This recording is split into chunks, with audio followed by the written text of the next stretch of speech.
Commissioner Cordell? Here. Commissioner Conner? Here. Commissioner Fowler? Here. Commissioner Moore? Here. Commissioner Lockwood? Here. Mayor Black? Here.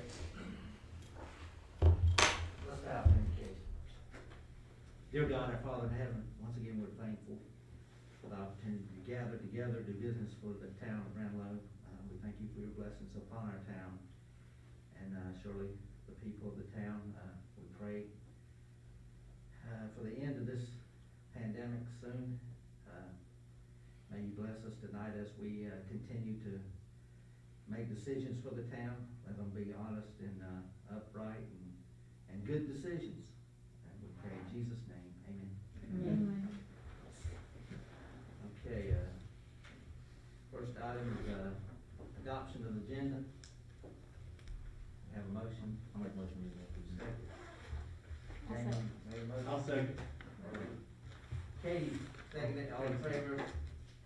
All right, approval of the November 12th Board of Commissioners regular meeting minutes. A motion. I'll make a motion. Okay, got a motion from Doug, second from Second. Effie, all right. And all in favor? So carried. Any comments? No, from attendees? New business, presentation of the fiscal year of 2020 audit by Mr. Eddie Garrett. Thank y'all, first of all, for the opportunity. Most of you I've met, some of you I haven't met, and getting everything caught up. And it is finally good to be able to come in front of you to actually present this past year's audit. One thing that I always emphasize to my boards is I work for you. So anytime y'all have questions, concerns, you know, whether it be about the audit, whether it be about other things, finances in general or whatever, please feel free to give me a call. Because the better you understand the numbers, the better y'all can make decisions as far as the town's concerned. Second thing I always point out to all my boards, pages 3 through 12 in your audit report is what's called management discussion and analysis. The reason I always point those out to my boards is your audit report is a public document. Any town or anybody could come and request a copy of it. So if you do have constituents that are concerned about the finances of the town, that in about 10 pages there, that kind of gives you a good synopsis of where the town's been, where it was this past year, even a little bit about where it's going here in the future. So that's a good place to point them to or whatever, and hopefully may answer a lot of their questions for them as far as the finances are concerned. You did receive a unqualified or a clean opinion, which is what, as your auditor, you want me to stand in front of you and say, which basically means those financial statements that you have in front of you, based on the audit procedures that I perform, do fairly represent the books and records of the town for the year ending June 30th, 2020. Now, all of you should have a little kind of recap sheet in front of you. This is kind of looking at the finances from a 30,000 foot level. So I'm going to hit some of the highlights. If you do have specific questions, I will tell you I probably have to go back and look and answer up for you. But looking at that review sheet, first thing we'll look at is the general fund. You had a different year, I guess is the best way to say it as far as the general fund is concerned. And as I go down through these numbers, you'll see exactly what I'm talking about. But if you want to see where these numbers come from, it's pages 48 through 50 in your audit report, and page 15 is where these numbers are going to go if you want to look back later on and see, you know, maybe some detail behind it. Bottom line for 2020 was a negative $641,000 expenditures over revenues compared to 166 the year before. But what I want to point out to you is when y'all did your budget, you budgeted a fund balance appropriation of $645,000 to balance your budget for last year because of some of the things that we're going to talk about later on down there. So really, you anticipated when you did your budget, you were gonna have a deficit of $645,000, and it was about 641. So it was pretty much in line with what y'all had budgeted for the year.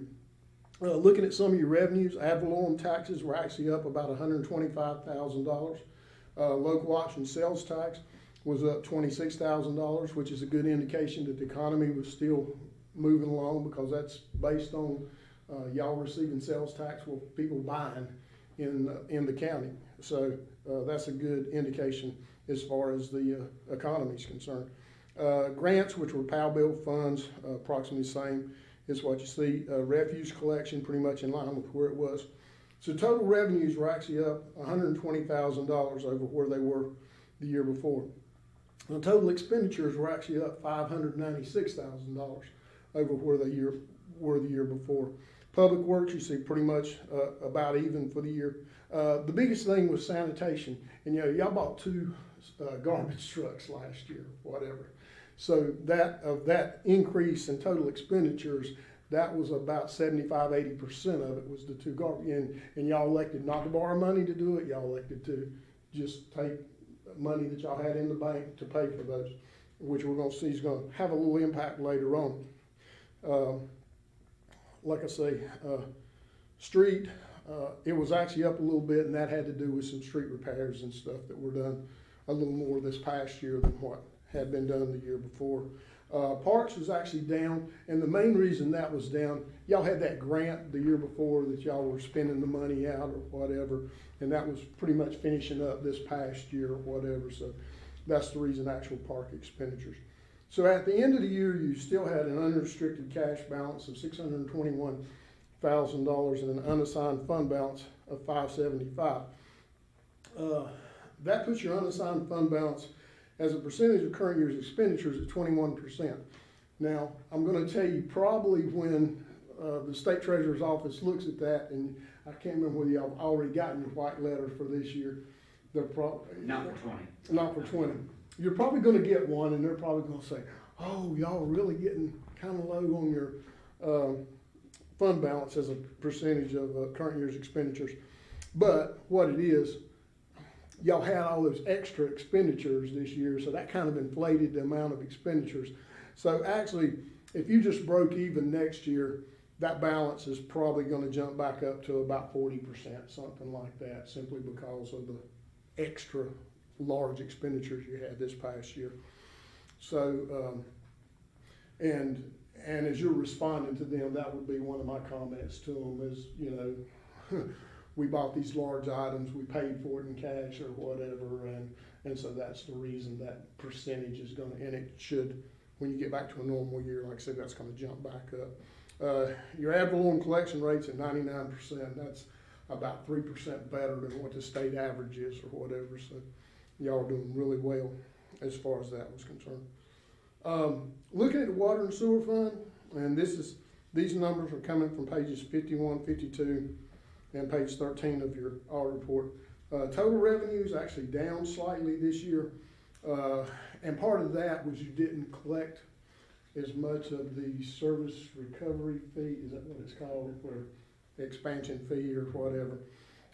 That was the main, I think your actual revenue from sales were actually up a little bit this past year, but like I say, you can look back at those and see exactly what made up those differences. Actual expenditures were up this year, and a lot of that has to do with your cost of water and sewer services or whatever that y'all have. Those have kind of continued to increase, and I know that the state treasurer's office has already kind of voiced a little bit of concerns to you as far as going forward with water and sewer fund and looking at the rate studies and those kind of things or whatever. So bottom line was we were at a deficit of $228,000. Unrestricted cash is still a fairly healthy balance for this past, at the end of this past year, $944,000. So it's not like you're going broke tomorrow or anything like that. But I'm sure the state treasurer's office, I know what they look at, how they're gonna be looking at things or whatever. So I'm sure they're probably gonna have some suggestions of things that y'all might wanna take a look at, especially as far as rates and stuff are concerned. with that having been said, anybody have any specific questions maybe that, you know, I will tell you is, all the board, and by the time we end this audit cycle, we're gonna have done about 26 towns this past year. And, we've always, in 40 years I've been doing this, I've always tried to present to my boards or whatever. I think it's always thought it's been a good thing, because usually when a question comes up, and somebody's not been presenting to the board, you know, one of the first things, well, we didn't know anything about, you know, this problem or this area or whatever. So I always like to present to my board so that, y'all know me, I know you. If you've got questions, you know, you can ask, as we go forward. The other thing is apparently, after all these years, the state treasurer has decided that, you know, that's a pretty good idea to present to board. So when you get your contract next year, it's actually gonna say in the contract that I'm required to present to the board, in case any questions come up. And actually, I'm not sure exactly what criteria they're gonna have, but they are gonna have probably something similar to this, and I suspect I've covered about 90% of what they may say that every presentation has to cover or whatever. But anyway, anybody have any questions, comments? So the deficit that we're looking at here is mainly due to the fact that we purchased the 2 trash trucks. As far as the general fund was concerned, yeah, probably, like I say, 75–80% of that deficit. I think one was what, 229, and both of them were 220,000. So you're looking at about $425,000 of that deficit was just those 2 trucks. And I think y'all did have some other capital expenditures. I can't remember right off the top of my head, but I knew there were some other capital expenditures. Was Parkham purchased out of this budget cycle? No, we financed that, didn't we? I don't believe so. I believe it was all right. He's thinking of the one we just purchased. Right, the rear end loader, the Parkham, the camera system to, go into. Oh, water sewer camera, camera. yes. Yeah, it seemed like it was, like I said, there were several, besides the 2 refuse trucks, there was several large purchases and stuff that were made, which, like I say, like I said, I'll just go ahead and forewarn you, because like I say, I'm sure when state treasurer's office looks and says, oh, you're at 21% or what, because they, you know, state average is about 40 to 50%. That 20% thing is kind of where their benchmark is. As it starts getting below that, you know, they get real nervous and everything or whatever. So, like I said, so just, you know, when y'all respond back to them with the white letter, I would specify to them, okay, here we garbage trucks, here we had this, this or one-time purchase, and you know, y'all as a board decided we weren't going out and borrowing the money to do it with. We were going to do it with, you know, what cash you had on hand. And like I said, it's not, I mean, you still have a healthy amount of unrestricted cash available, as far as that's concerned in both the. And we had to purchase the, new radio system for the PDs, the 800 radios. That's right, that's right. That was a large. Because the county changed the bandwidth.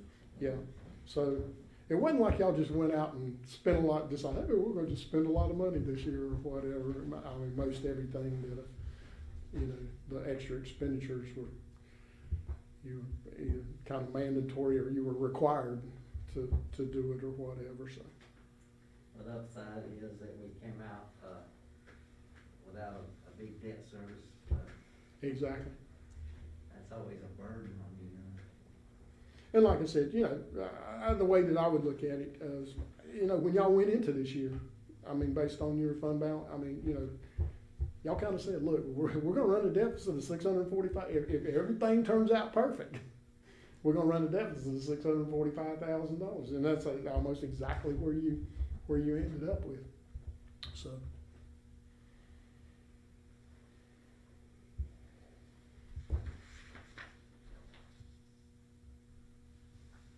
Any other comments, questions? I will tell you, well, first of all, I want to thank Jonathan and Lee King and y'all staff. It was 6 or 8 months or whatever, I stayed down here on a pretty steady basis or whatever. But luckily everything is caught up now, and So, we're good going forward.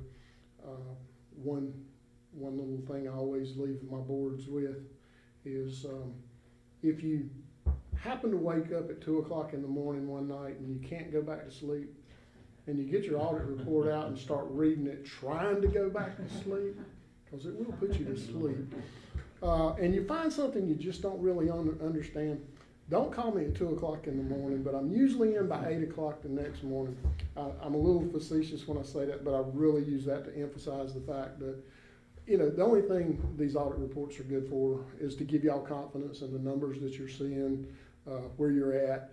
And the better you understand them, and the better you understand the numbers, the finances of the town, then the better decisions you can make as far as that's concerned. And that's really because, like I say, that's, other than tell you, your LGC's not coming to take you over or anything like that or whatever, so. That's a great thing.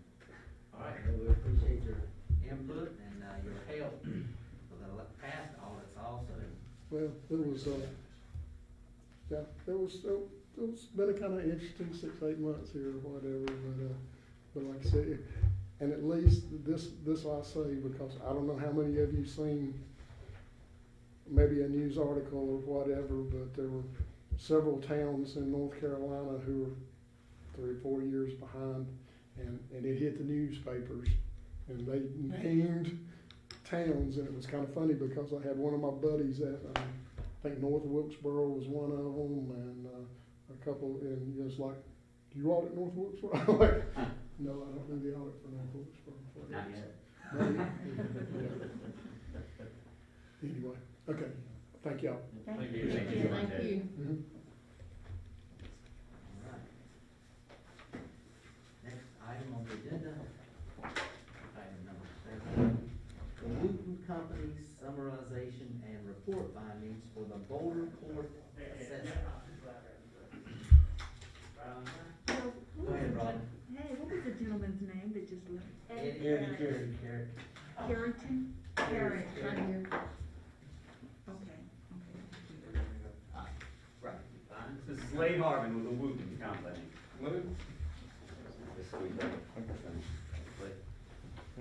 Good evening.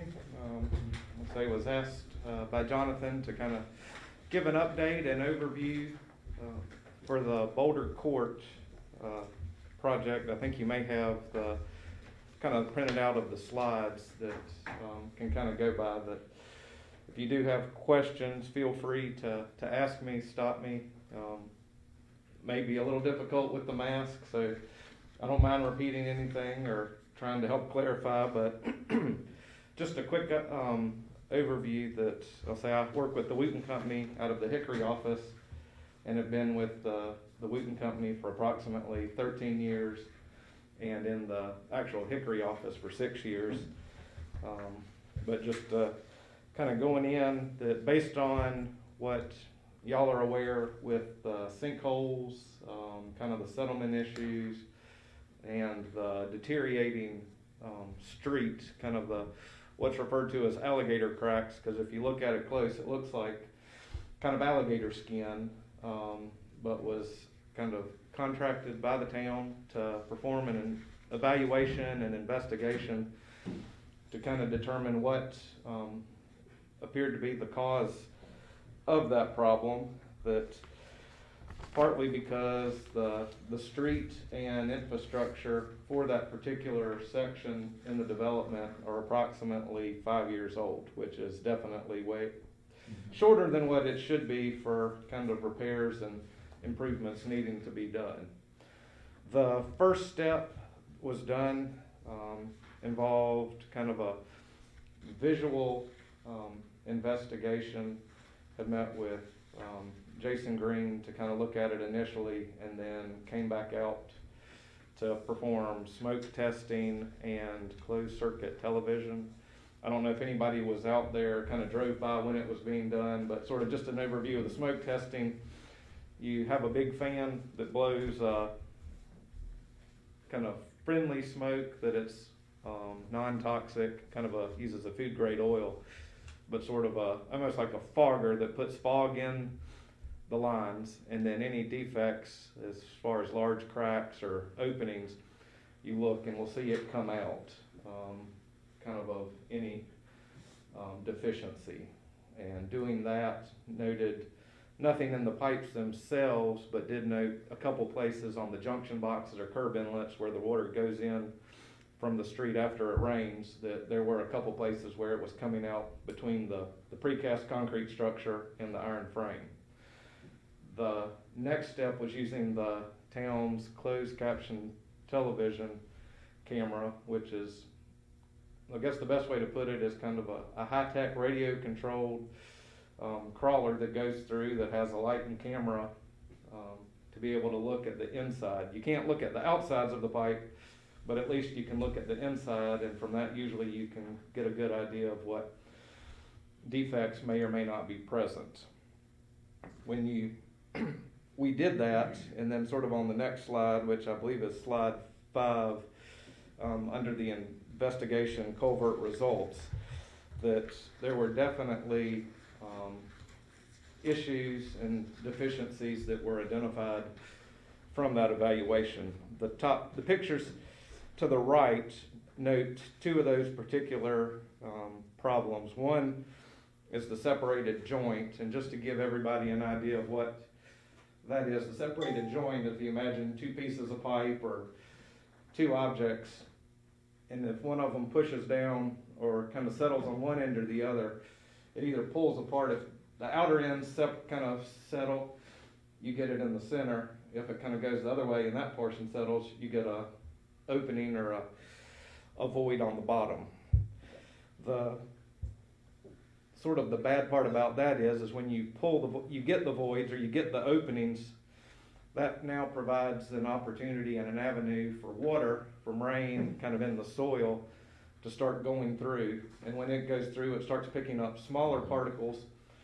And once those go in, now it leaves a bigger opening, which gets water to go faster and starts pulling bigger particles in and kind of get, I guess you could say, kind of like after a big rain, the ravines on the side of a ditch, you're actually getting that now under the ground surface along the pipe, which then results in the sinkholes and the settlement occurring sort of over and around the stormwater lines.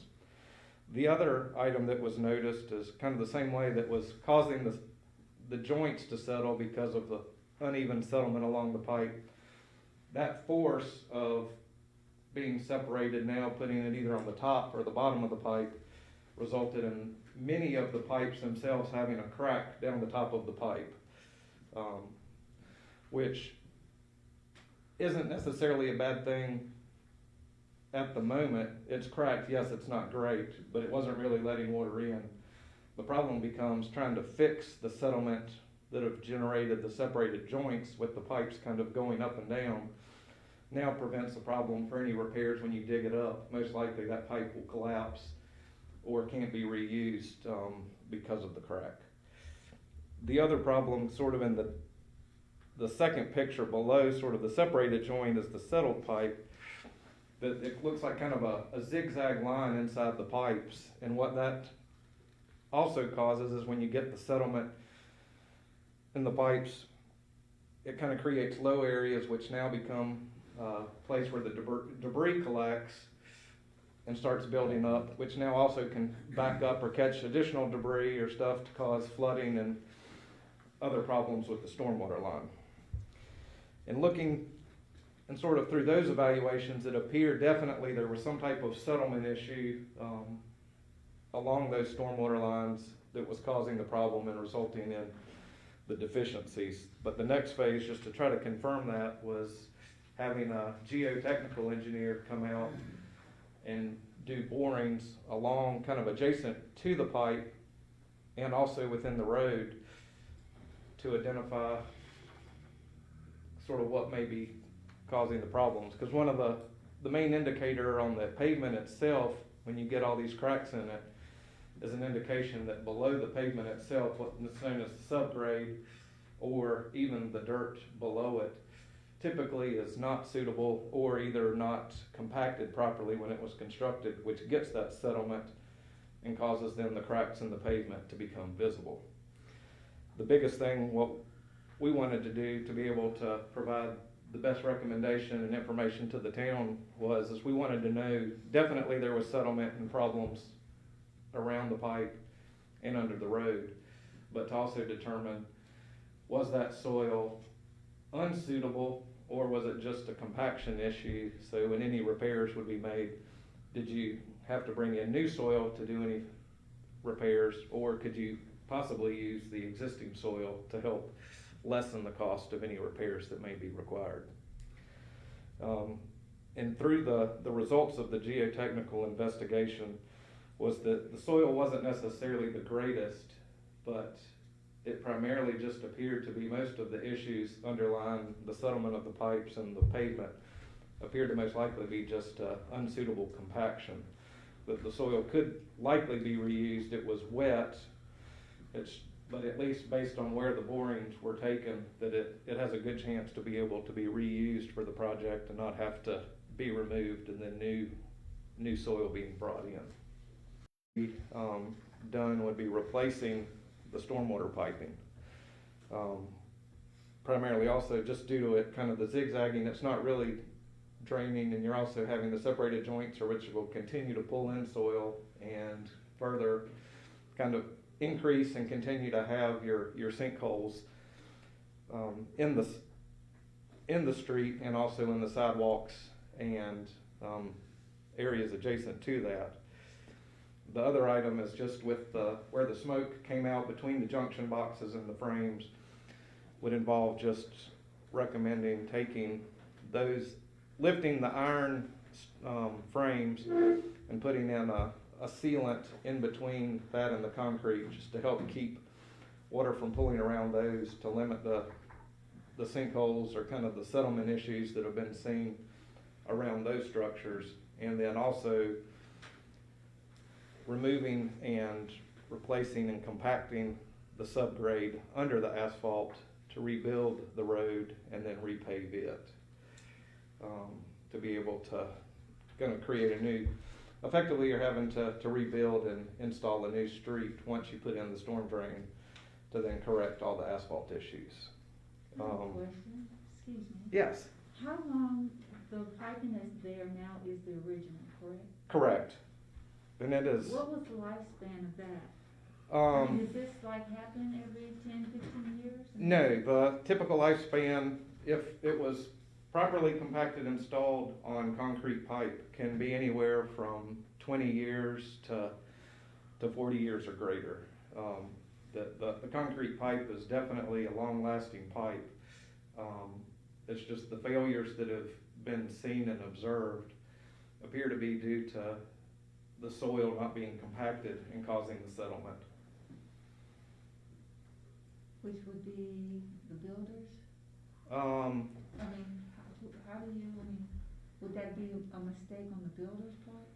It would, The it ones would, that put the pipes it would in? appear an oversight issue that it wasn't caught or identified, and that when it was installed, that the contractor did not sufficiently compact the soil. That typically for the compaction and the way it's done, you may have seen on some of the sites, it looks like almost a large cart-shaped object with two big wheels that kind of vibrates and just real heavy to kind of to help compact and make sure the soil is firmly compacted when you bed your pipe.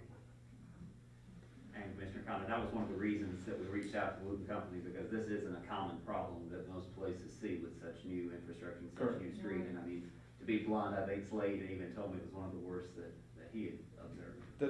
I haven't seen kind of a stormwater system fail this early. That it should not have been the condition it is on just 5 years from installation. But we can't fall back on the ones that installed it before. It's my understanding that the town had assumed ownership for that road several years ago, so it may fall on town's responsibility. But sort of, I guess you'd say, and then being able to come back to correct it, that really there's, I guess, 3 main options to be considered by the town as far as how to move forward or address the item. The first one is the no action alternative, which, as the name implies, no action really is taken, other than most likely of Public Works having to continue to come out and sort of correct items as they are. That definitely the drawbacks of that one, you don't solve the problem, that you're continuing now to have your Public Works staff tied up with repairs, kind of more of Band-Aid fixing. And the fact is that based on some of the sinkholes that, from what I've gathered and understood from the town's Public Works staff, are a lot bigger than what they appear on the surface, which means that the asphalt's holding, but also the soil underneath the asphalt's not there, which then poses potential issues, especially for heavy vehicles as garbage bus. trucks, fire trucks, School bus. to kind of fall in or to get stuck. And sort of then the next option then would be sort of biting the bullet fully, doing it as a single project, repairing everything, of which provides a quicker total fix. The problem is on that is that it's a high initial cost to do it, just because you are having to do it all at once. With that being said, the other option then becomes a phased approach of where you selectively phase, based on one, sort of where you could tie it off or cut it off as far as to make a good project end for each phase, such as a beginning or sort of at a street or a section of stormwater line, replacing the stormwater in that section and the asphalt on that particular section. That it helps initially, at least as far as your cost. It's a lower cost to be able to help with financing and debt service. One of the drawbacks for that option then becomes that it takes longer, which may generate more complaints. The benefit is it does reduce your debt service, at least initially, to be able to move forward. But the also is that by doing smaller, you don't get the benefit of, say, a cost of scale of doing a larger project where you may get a benefit from contractor. You only have to pay for mobilization for a contractor to come once in a single project, whereas you're kind of having to pay the markup then each time a contractor comes out in a phased approach. But ultimately, based on those approaches, you move down really to the total cost of the project, which is approximately sort of the best, I guess you'd say, opinion of probable cost for doing at this point, sort of with $2020, realizing that it's 2021,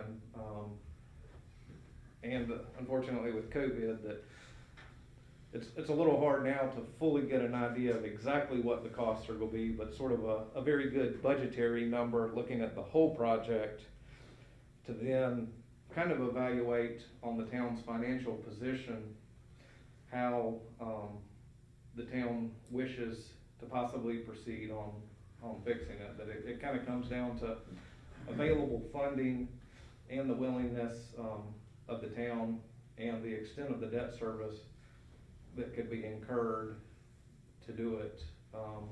Unfortunately, with it being sort of a pavement and stormwater project, really the current grant funding is not really available for this type of work. It's there for water and sewer primarily, but unfortunately not really pavement and stormwater lines. I have a question for you, Blanton. If we finance this, could we pay for that out of stormwater, the yearly payments or monthly, or whatever it is?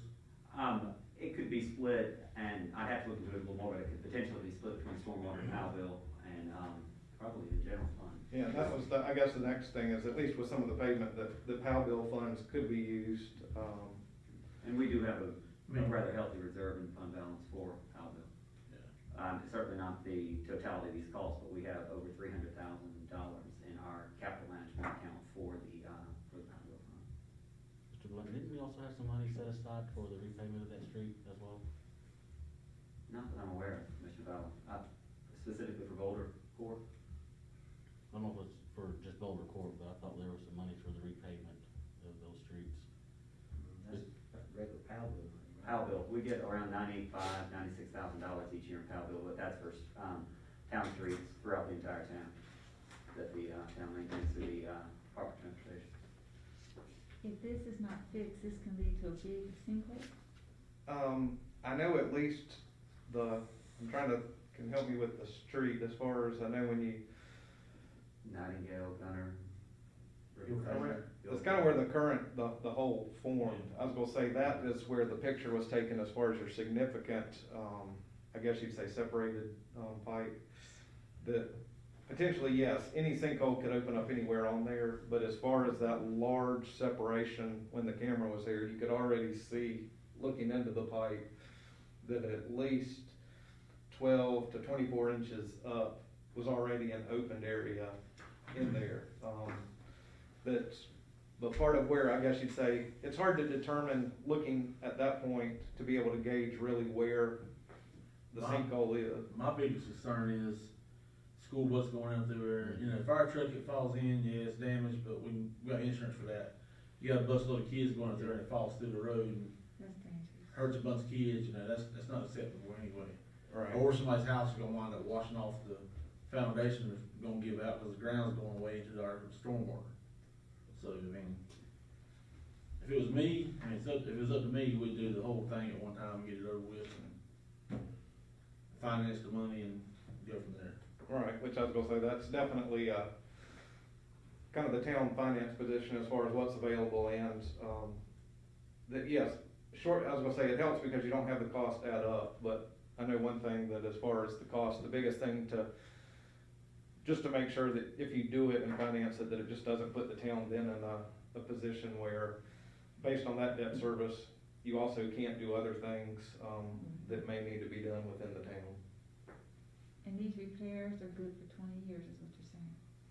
That's, hopefully these repairs would be longer than that. Yes, the asphalt itself would have to be repaved, possibly around the 15, but that provided everything was done properly, yes, that you should not really have to deal with other than just kind of I guess you'd say the typical operation and maintenance of streets, as opposed to having to, I think the way Jason was saying, sometimes almost a weekly, if not more, to come in and kind of correct and fill in some of the sinkholes. What size piping is that? Primarily it's 24 inch. Some of the smaller ones that go out and kind of around near the cul-de-sac are the 18 inch, but the primary main one that goes, along Boulder Court is a 24 inch. Total footage is, 800 feet, please, that's just from memory, around 800 feet. That's, I was gonna say, total footage is probably a little over 1,000. The 800 are sort of, I think is what John, it's kind of more of a straight linear path that you've also got some of the stormwater lines that go out and kind of branch out that's associated sort of with the whole network of Boulder Court. My question is, how long would a project like this take? You mean as far as a single, if it was done singly or If we did it phased? all at once? It would, I think we estimated about 4 months. That doesn't necessarily mean it's gonna completely take 4 months. That part of it, as far as establishing your construction time frame, gives the contractor to set up, do the punch list, after it's completed anything that needed to be corrected, installing the pipe, compacting it, and then doing the asphalt. But approximately, start to finish, about 4 months. So when the contractor comes to us with bids, they would have a plan for how to deal with people who live on that street? Traffic pattern plan. Yes, there would be, kind of a traffic control. Because I'm assuming people are not gonna be able to use their driveways while this is ongoing. No, I was gonna say, just, most likely, I guess, you're gonna have to take the when you do the actual stormwater pipe itself, you're gonna dig out, most of it is about 6 to 8 feet in depth, which then any dirt they remove is also then will go on the other part of the street. So at least during that stage, it would be closed to the normal, I guess you'd say during normal workday traffic. That every night they would fill back in and should be cleaned then, so at least you had an access if needed. But I guess the good thing about it is that although it would be inconvenient, there are ways to come from both sides, other than just kind of the disruption definitely at whoever's house it was with the driveway. Right, I just wanna make sure that whoever ends up doing the project, they have a plan and that it's. Yes, and it would be a plan, and then also that the town, engineer would work with the contractor, which also would provide communication to the residents, that just as in past projects, say there was a resident that may have to have dialysis or something like that, that would try to inform everybody ahead of time, but then also making sure that any of the particular special cases were made aware of, so that it can be addressed to provide as short a disruption as possible. Thank you. I guess the biggest thing is to communicate is, unfortunately, construction itself is messy, but once it is done, would then be restored back, after the project. So we're not talking about people not being able to access their houses for days or weeks or anything? No, you're gonna have disruption as far as how you may have to get there. It may change just depending on where your house is as they move through. But really the only prevention at that point of getting maybe in a driveway would be while they're digging the pipe in front of the driveway. That it would be then backfilled, and it wouldn't be repaved immediately, but they fill it back with the stone or sort of the base, or if there was a small open area with a steel plate that then would allow temporary access until they sort of finished everything to come back and do the asphalt repaving. Okay, perfect, thank you. So, instead of just the hot spots where we have sinkage and failure, you're saying all the pipe has to be replaced? Correct. That as far as you've got your hot spots, as far as your major separation, the problem is that you've got a lot of the cracks where your pipes are Shifting. So we got a hole. just about every pipe, just about really every pipe is cracked. And most of them pretty much down the whole way go like this. So you're getting in water, whether it's coming in from the bottom or the top. The only reason that you're seeing the sinkholes now in the major areas is that you've almost got, in some areas, I think it's close to a 2 to 3 inch separation, which is a major separation. So you're getting the water coming in a lot faster, which has really shown the problems so much quicker in those areas. I see. Was this damage just, isolated to Boulder Court, or was there offshoots of things? From what I have ridden with Jason and talking to Jason, and that appears to be the only issue that has really been identified. I think there's a couple places where there may be just an isolated little slight settlement, but nothing that appears to be visible that would make it seem like the other sections or phases are in the same condition. But no, that was definitely something that we looked, and if you looked at the geotechnical report, that we had actually 22 borings along Boulder Court, and then I'd had one just off of Boulder Court that was in a different phase, and then about 2 streets down further, there too, of which part of it was the base that was installed was thicker, which provides also a lot more stability for the vehicles and doesn't tear up the roads, but that it seemed to be compacted more thoroughly than Boulder Court itself. But no, that was definitely one of the town's concerns, that it was done the same way and that it would kind of show itself, but partly that it was several years older than in Boulder Court, not showing anything, and then also with the soil borings that it appeared to, at least at this point, from what visually could be seen, installed better, and the better attention was done to the compaction when they were installing the pipe in the road. How much of Boulder Court does this cover, the entirety of it? Practically, well, I guess you'd say it in predominantly most of Boulder Court, but as a whole, it would be, the pipe itself would be all from the stormwater, and then it would be to really, I guess, the whole Boulder Court itself on the actual paving.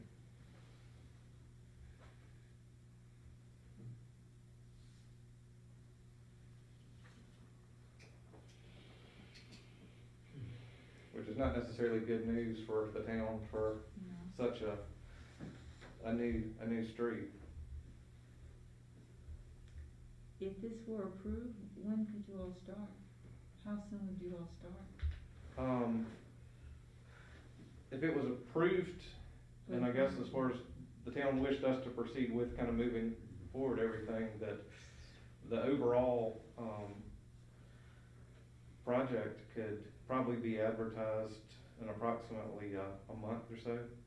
And then sort of walking you through kind of the timeline that once you advertise, that because of the cost of the project comes over $500,000, which would trigger sort of the state's formal bidding requirements, that would open it up, formally advertise in the newspaper, and if there were any certain contractors you wanted to, I guess, specifically make sure they were aware of the project, would advertise the project for approximately 4 weeks, for them to look at the plans and submit a bid sort of at the end of that 4-week period, of which then they would be evaluated, and then the town could award that contract at the next council meeting following the bid opening, and then approximately a month after that would actually most likely be able to start construction. So when they start construction, y'all will be out there with them every day, right? That's, Somebody will. I mean, it's been talked about, I guess, that's a town decision whether. We would want that because that's where we're at now, because nobody was there watching. Correct, and that's, I was gonna say on the overall cost, and I don't know if you had provided this earlier, I can. Yes. Okay, the overall kind of the cost estimate, I think maybe is the, sort of, I guess you'd say your construction observation, is currently based on providing sort of that full-time inspection. That amount is based on an hourly per hour, that if Jason or other town staff wished to perform some of that work, that cost could be reduced to save the town money if the town so desires. But as far as at least what Jonathan had asked us to provide, just as far as the budget for the town's consideration, was assuming we did the whole full-time observation, at least as far as just looking at the overall opinion of cost.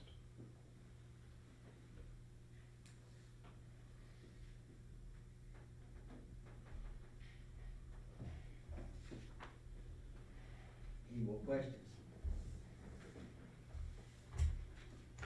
Slade, I think this is excellent information, and we certainly do appreciate all the hard work that you guys have done to this. I think this is a good first step. I think it's good to see what we're tackling what we're up against, and the next logical step will be moving forward with funding options, seeing what we are in a position to be able to secure, and the timetable with moving forward with the budgeted project. I at least wanted to bring Slade here tonight so that you could see that the project was completed, because this was a expense that we added specifically to the budget, this evaluation for Boulder Court. So I wanted to at least report back on that so that we could see the findings, and then the next step would be moving forward with funding options, which I will pursue and bring options for your consideration in the very near future.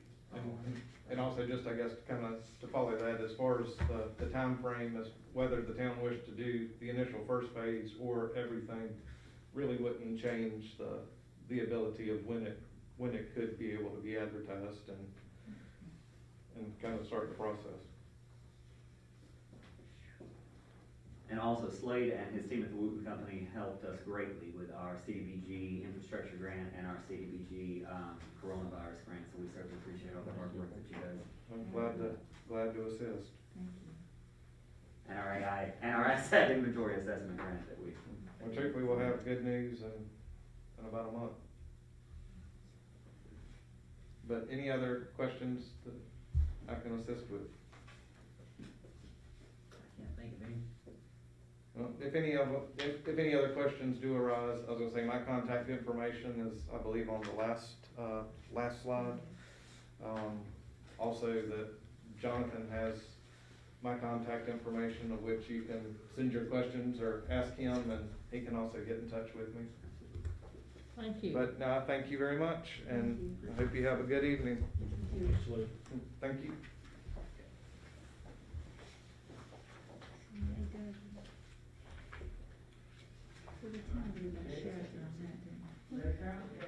Alright, next item on the agenda is the Creech and Associates presentation of the Ranlo corridor study and master plan.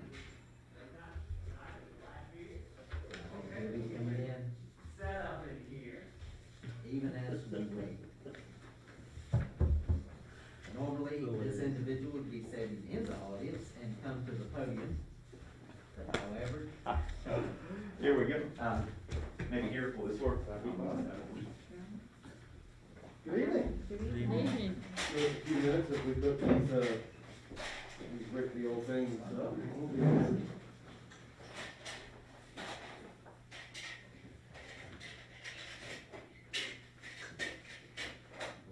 that's why we met at 6 o'clock.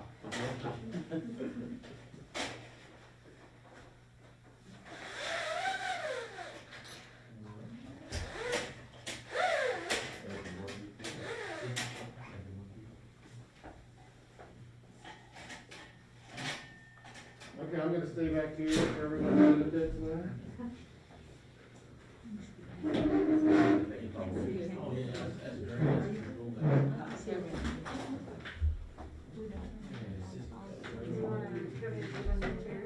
That's sort of what I was. What do you guys need? We just need a table, a second projector off, and then we'll be all set. Right here?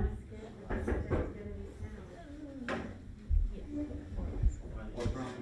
Nothing's wrong, I just knocked off the charger. We'll do that.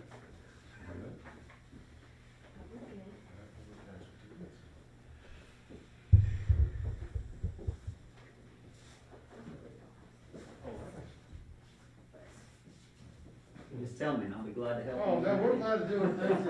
Unfortunately, it's a process. No pressure, right? That's right. Everyone. Hurry, hurry.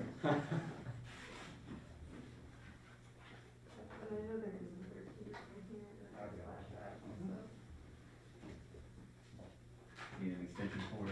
I've got one, thank you, sir. Try and keep everything. We'll do this one just to present that.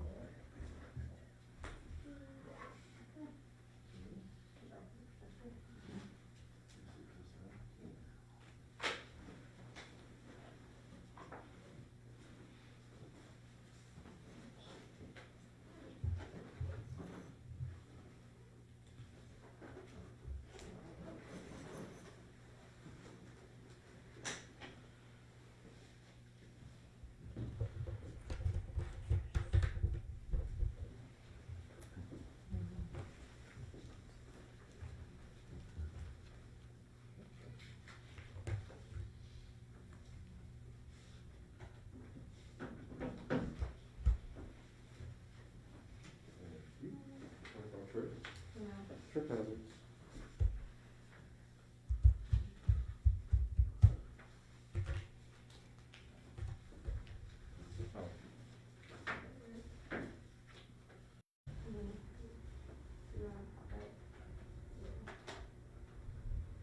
Must just have to see how we start out here. This is always a small adjustment process, I apologize. Do what?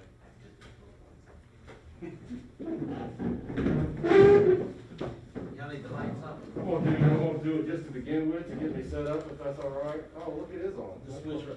Yeah. You wanna try those instead? That may help some. Are you turning on the other ones? Yes.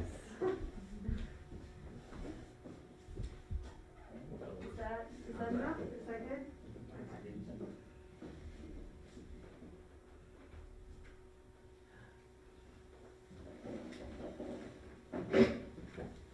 Something bad about that right there.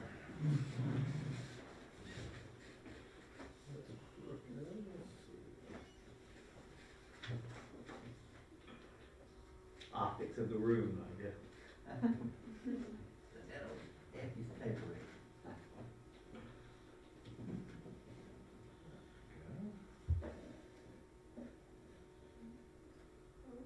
Go ahead and see if everyone can see that. I might not be able to get it much higher than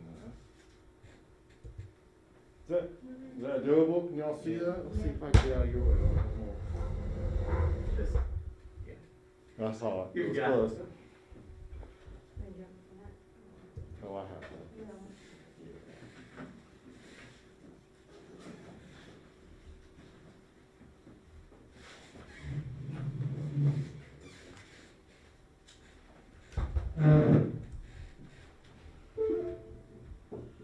Wow.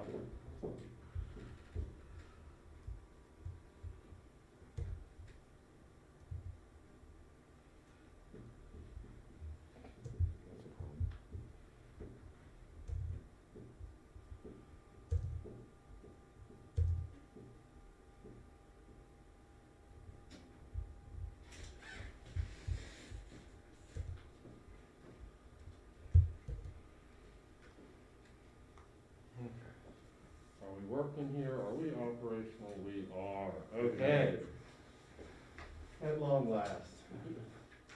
We ready to go? absolutely, please, Okay. go ahead. Good evening. Thank you all for allowing us an opportunity to be here this evening and speak with you about this exciting project that we've had the good fortune to work on for 5 or 6 months now. It's been a very enjoyable process working with the committee and with staff, and we're excited to share kind of the culmination of that with you this evening. My name is Brent Green. I'm with Creech and Associates. We're a mid-sized firm out of Charlotte and an office in Charleston. This is Natalie Singer, who has been an integral part of this study, and she and I kind of tag team most of the design work that runs through our shop. So we're excited to share this with you. I believe you've all had a chance to preview this, so we have a little bit of an ad at the end, just to have a small amount of fun. But what I will say is, please feel free to stop us as we go if you have any questions, and we look forward to hearing your feedback this evening. Oh, before I go any farther, obviously, we worked with LKC on this project as well, from a civil and planning perspective. Just in the interest of sort of the times we're in and keeping our numbers down in this evening, we opted and kind of discussed that. We're gonna represent them this evening, so, they send their regrets along those lines, but, we'll do our level best to kind of speak for them. We've heard them give this deal about 4 or 5 times, so I think we ought to be pretty well versed in it by now. Again, Creech and Associates, just as a quick commercial, this kind of work is what we do. We work for municipal clients all over North and South Carolina, so we were excited to have an opportunity to learn and work with Ranlo. Town and city halls is kind of one of our specialty markets. A lot of these have police stations that are also a part of them, so again, very familiar with kind of how these buildings work and really making each one belong to the place that it is. Fun that we had about learning about what makes something appropriate to the place that is Ranlo. So we have a pretty decent agenda. I'm gonna kind of move through it in the interest of saving your time. Please feel free, as I said, to stop me as we go. There were 2 major components to this study. There was an overall corridor analysis and study component, which took us from a mile stretch from the end of the road there at 273 up here to the lodge site. So we looked at that and ways that we can improve connectivity and sort of make all of that lead and crescendo at the civic campus site. So we'll talk about those 2 main components in different ways. We will work our way through some vignettes, and then we'll transition and scale from the overall corridor down to just that site. And of course, it wouldn't be a meeting without talking about cost, so we'll sort of squeeze that in at the end. So here's the corridor that we're going to be describing this evening. I think it's a stretch that you all are very familiar with. There's kind of a series of maps that we're gonna use to describe kind of some of the things that we talked about and learned along the way. You'll see this kind of map of existing uses and conditions. It's no surprise that there's some industrial uses that are kind of at the core of the corridor here. You know, obviously there are a few civic pieces along the way, public pieces in terms of the school. There's also a heavy amount of church, ecumenical, and residential. So you have a kind of healthy mix of functions along this corridor. And I do think that one of the other things that we picked up on pretty quickly is, in terms of just aesthetic and utilities, you know, kind of as you come through heading north, you have a utility corridor and kind of a tight edge to the right-hand side, and a much more open and kind of forgiving edge along the left-hand side. And of course, we came to find out over time that's because of the old railroad easement that's along that side. And as we talk about connectivity and how to make Ranlo a more walkable and safe and pedestrian and recreational environment, you'll hear us talk about that corridor a lot this evening, right? Because it was a really easy and sort of ready-made opportunity to add that linkage that we think can really ultimately feed people to this kind of city corridor or new town core that we're describing and going to share with you this evening. From a zoning perspective, you can sort of see what's at the core, which I believe is a really flexible zoning that's kind of has wide parameters, that's really built around encouraging sort of development at multiple scales. I think that we can talk about moving forward if we want to loosen or tighten that, but again, I do think that it's set up in a way that, you know, is sort of readily available for development without too much hindrance and flexibility of use. So all the things that we're proposing would in theory fit within the parameters of that. So zooming out, I think the intent of this map is to show, you know, if this is the corridor we were looking at scale before, you know, what is the real footprint that we have? And there's just a ton of residential. So again, if you're talking about body heat and how to make sure that if we're gonna propose a town center that has viable retail and office space, you know, where are the people coming from that would support that? This is part of that conversation. There are certainly lots of undeveloped properties that are probably enticing to developers. And we also, when we do these, think about, well, what's available out there? You know, what is still the market for how the right type of uses can come in and build this population base. So when we talk about recommended zoning, some of the times when we work on these studies, we'll say, well, if we were gonna give you some sort of advice at this stage, what would we say in terms of what we would wanna do in terms of rezoning? You see this Spencer Mountain Road highway corridor. A lot of places will do what's called overlays. And so if we wanted to use that same flexibility, but add just a slightly stricter path around what happens along the main corridor, that would be an appropriate way of improving perhaps the way that we look at zoning along this corridor. That can talk about how sidewalks are done, street trees, that entire experience, where parking lots are, again, trying to promote buildings closer to the edge of the road and parking more screened. So I think that those are the high level topics that we had as a takeaway. There can be some properties just south of the town hall site that we could rezone that would allow for some commercial development. That's that edge that starts to touch the residential, as so many of these areas along the corridor do. Rezoning the Heritage Mill site to reflect some of the proposed mixed-use development. That's another one of those large opportunities that we found along the way that we're going to talk about more as we go through this evening.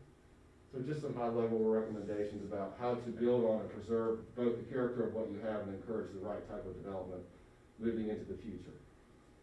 So we've got about 3 or 4 overlays of these vehicular and pedestrian analyses that we want to share with you. But again, looking at the experience that is the corridor, you have the southern gateway, you have kind of the northern edge, and then what happens is we have this sort of interesting sort of triangle that begins to form itself. And if this is the site where we are this evening, we have sort of this intersection, you know, right here below us. We have the intersection above us, and, you know, as this feeds into one of the main residential and population drivers into this area, you'll see that we're showing this as connected across the ravine that exists today. I think a lot of you all probably know more history about that than we do, but I think that as we begin to look at this study, we realize that not only from a public safety perspective and from an access perspective, but if we want to talk about walkability, and what kind of people can come to some of this, to make this development more vibrant and feasible. This is obviously one of your 2 largest population bases to draw for. So we want to facilitate that movement as easily as possible.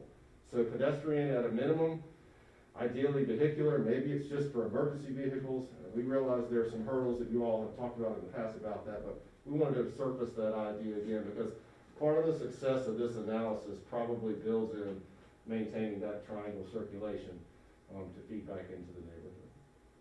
Again, not a new topic, but certainly one that begs sort of resurfacing as a part of this study. So we talked about that from a vehicular standpoint. You know, the pedestrian pathways are really the same, and I don't think that's any shocker.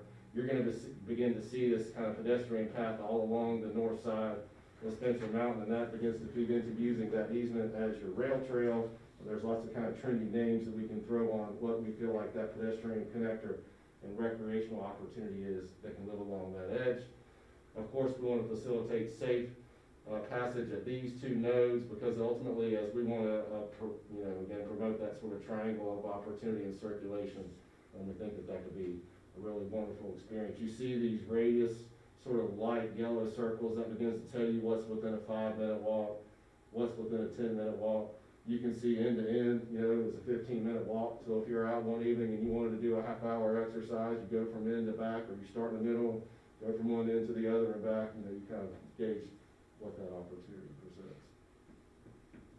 So if you overlay the two, this is really what happens. And it's no surprise that the two of them are very similar, because we're really routing the primary pedestrian circulation in parallel with the vehicular circulation. And so I think that's really what this summary presents. So that's a quick run through the kind of high-level corridor analysis.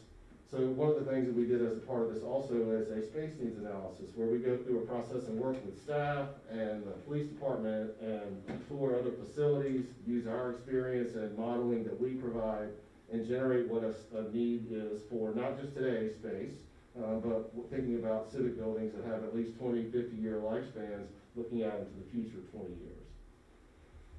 And so part of that was to look at the whole entire encompassing town's function. So again, we're talking about the civic campus here. We know the lodge site is an important part of this discussion. We're going to talk more about that as the evening goes along. Public Works really has kind of two sites, the more neighborhood site, and then the one at the Terminus Road there. And we know the police is sharing some functionality down there with them as well. So those are the kind of off-site functions that we talked about when we looked at the program, okay?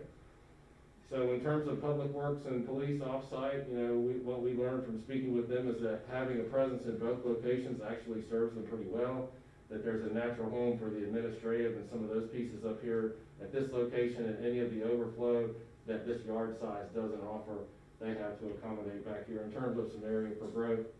And so really our programs felt like they felt like they could fit within that footprint of land.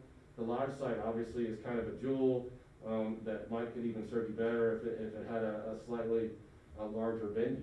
And I know that that's been something that's generated some revenue, so we wanted to look at that as an opportunity as well, certainly stay where it is on site.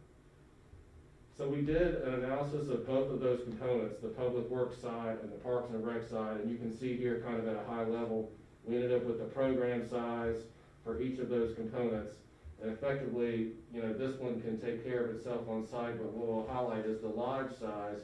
The existing lodge is 1,700 square feet, and based on what we heard in terms of the projected capacity that could fill that space, we ended up at 5,400 square feet. So it represents some significant growth in the assembly space for that area.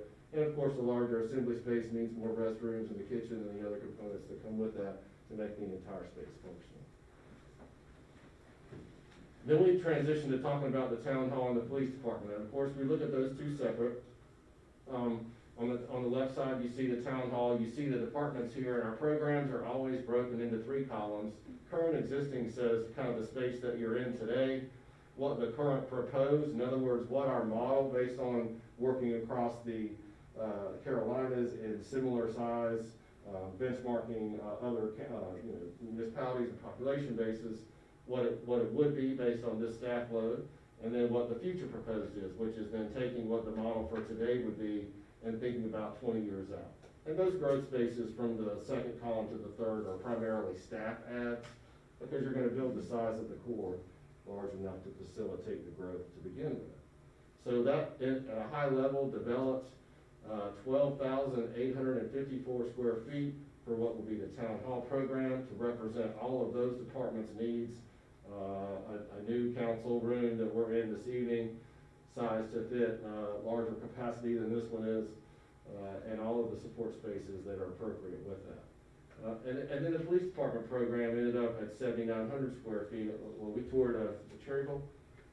Dallas. Why do I say that every time? And I think that was great. It was very engaging in terms of getting a helpful visual in terms of what he felt like would be appropriate for his department. And then we took that in our experience and kind of dove into that and really sort of filtered out a few more spaces. So in round numbers, we ended up at 20,000 square feet. If we were doing one-story footprint, it's obviously that large. Part of what we talked about is what creates scale and mass and really what the ultimate potential is of this property. And if we were gonna say, while we're looking at this, what could it be? What is its potential in terms of parking, and development? And so if we were gonna think about something like that, we might think about 2 stories, so we're looking at a 10,000 square foot footprint. And we get to this point and you step away from that and say, well, I understand how you got to this place, but, tell me why we need 20,000 square feet. And I think, again, just some really quick things to sort of talk about that. You guys know this space right here that we're in is being used as an open office and a few other functions to facilitate the fact that staff doesn't have the office space that they would need kind of on the other side of the hallway. So while it's to be commended that your flexibility in this space is obviously well utilized, it's not an ideal scenario as we would think about positioning the town of Ranlo to move into the future. So those are the kind of topics that we look at. Growth is certainly something I've already mentioned that we want to look at. And that's not to just add spaces for the sake of it. It's looking at your population over the last 10 years and finding trend lines that tell us what the growth might look like over the next 20 years. So it's data, it's based in data. It's not just sort of let's add 1 space per department because we feel like that's safe. The ultimate goal of these programming exercises is actually to make the building as small as possible and efficient. It's not to inflate it to the point where you're just adding cost to the project. ADA is something, providing adequate, plumbing fixtures is something. So there's other layers to this. Your police department is definitely challenged, and I know they have a nice new home, I guess, in the new fire station, so maybe some of these topics we could sort of rediscuss. I saw that new branding this evening when we pulled up. Good for them. Evidence was challenged for them, support spaces were challenged for them. And there's a certain amount of things that can be shared, but there's also a certain amount of separation that the police department needs to have from the town hall when they share a building, just from a security standpoint and some other factors that we talk about when those functions share a building. And if we benchmark this building with other communities and other town halls, not just that we've done, but that other architects have done, this kind of fits within that range of what we would expect to see. So we stepped back, we said, is this right? And again, our gut check was to validate that. Okay. So then what can we do when we zoom in again? We know now what we kind of have for our overlay and our approach for the corridor. We know what our space needs are on the immediate civic campus site. So how can we meet those space needs on the campus site here? And then how does that all work in combination with the corridor? So we've kind of developed this overlay where we want to show you the whole thing at one time, but it's at such a scale that it's just more beneficial to talk about the north corridor, the center corridor, and the south corridor. And I think you'll see the goals over there on the right-hand side. Let's define this as a place that attracts people to want to be at the core, but enjoy this entire experience. A pedestrian-friendly space. I think that's super important. And that gives an opportunity for nodes that kind of connect this experience along this area. So you don't ever travel too far without something new and engaging as part of the experience. Really, the underlying goal of all of this is to generate economic growth and to sort of stimulate what can happen at the town center, right? And I think that's an exciting driver that maybe we won't mention as much as we should, but certainly is one of the sort of stimulus for this entire process. So, again, part of that visioning is what is the potential of this town center. And then again, I think we'll talk about the north and the center. There are some opportunities on the south quarter. We talked a lot about where is the gateway, right? Is it all the way, is it all the way down here at the highway? Is it a few layers in? What's the right place to sort of say this is really where we want to identify, as the beginning of town. We want to improve town services. It's about serving, your tax base in a better way too. That is obviously an integral part of any time we talk about planning new civic facilities. So if we go to the south end here, We did talk about a gateway feature that's not all the way out at the current property that you own, but begins to kind of pull back from this experience. It felt like really that a little bit more inboard and a part of that residential piece was probably a more appropriate opportunity to say this is what we would call the south gate to Ranlo.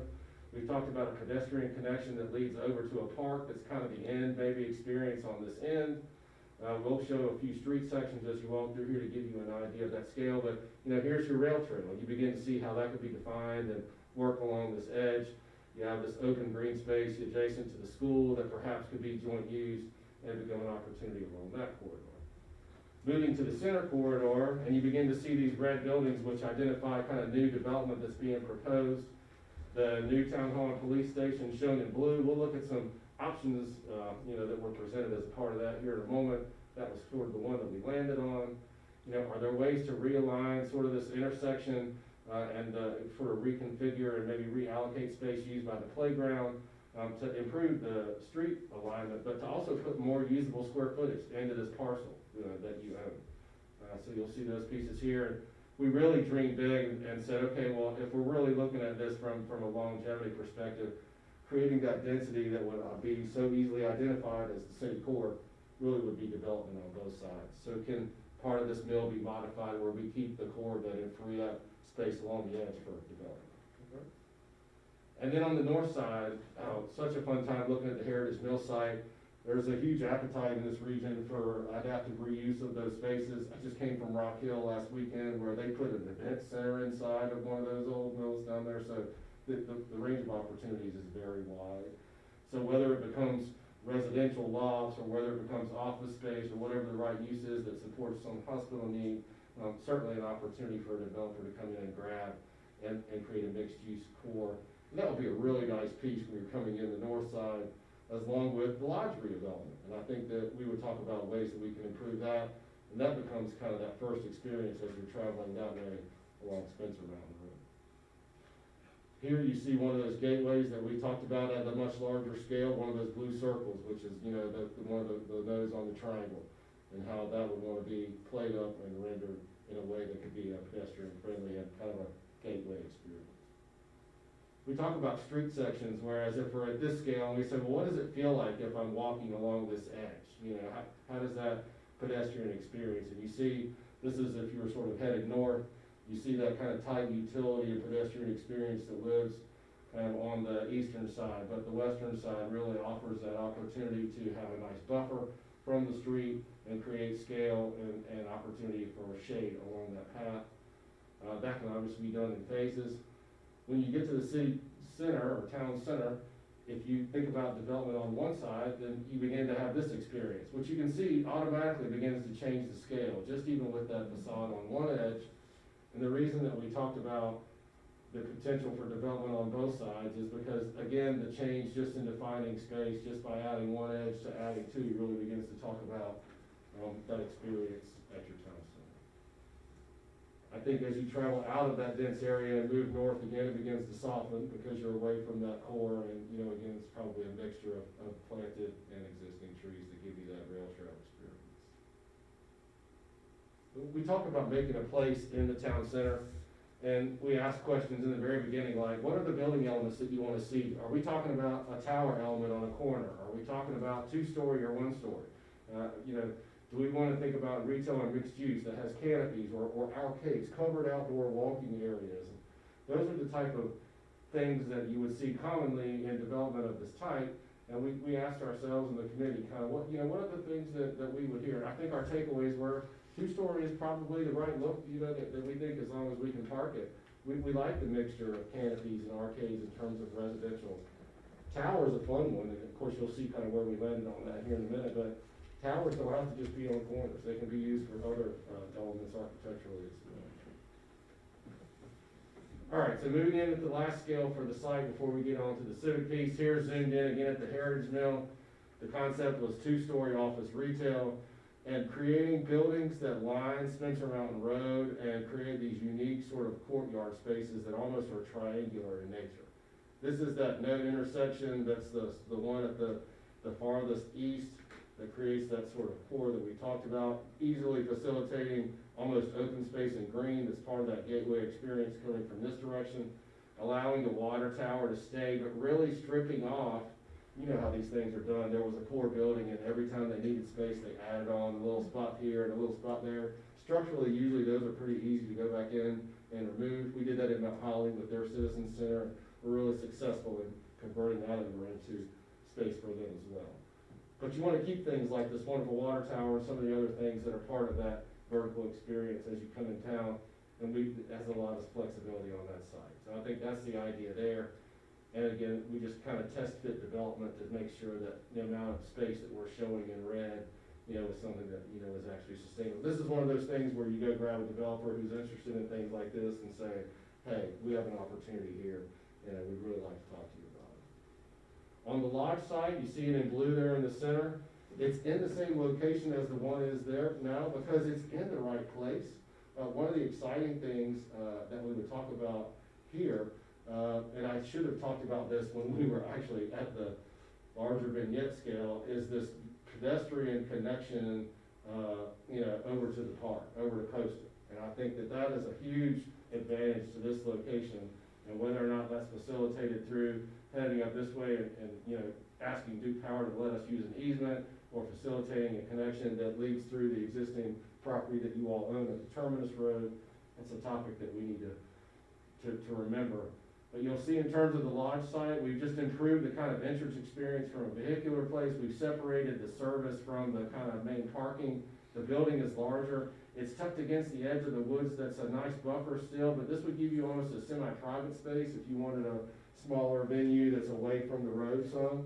And then maybe that outdoor cooking opportunity, outdoor kitchen can happen over there on the corner. It's similar to what you all have out in the front now, just in a different way. 3 times larger than your existing. It is, so it's certainly a larger venue. Mhm. If you want to give scale. Mhm. So that was kind of where we landed after the program study was done, that yielded that size, and then what that size footprint looks like on this side. So we're getting into the civic core now. Now, I don't know what the natural, is this the natural transition? You want me to kind of keep going with it? So what's that? You can do this one. So effectively, when you get into the town center, this is the site that we would identify as the civic campus. And as I mentioned at the last scale out, we begin to envision what opportunities might be even on this side. Just like we talked about Heritage Mill taking pieces off, it appears that this piece is a separate build from the main mill across the street. You begin to sort of look at what the footprint is, but we really talked a lot about how unique it could be and how much of a game changer it could be to have just that one stretch where we have that development of similar scale and on both sides of the street. It just is a natural calming, it's a natural sort of pedestrian friendly zone, and again, I think an exciting opportunity. We talked about where this building should be, and whether it should be here or maybe out on the corner, but I think what was given way to is let's give the development footprint to prime real estate, and let's allow ourselves to be a support facility that still has a very identifiable and sort of, you know, civic presence along this corridor, which I think setting it back and creating the green space in front of it certainly accomplished.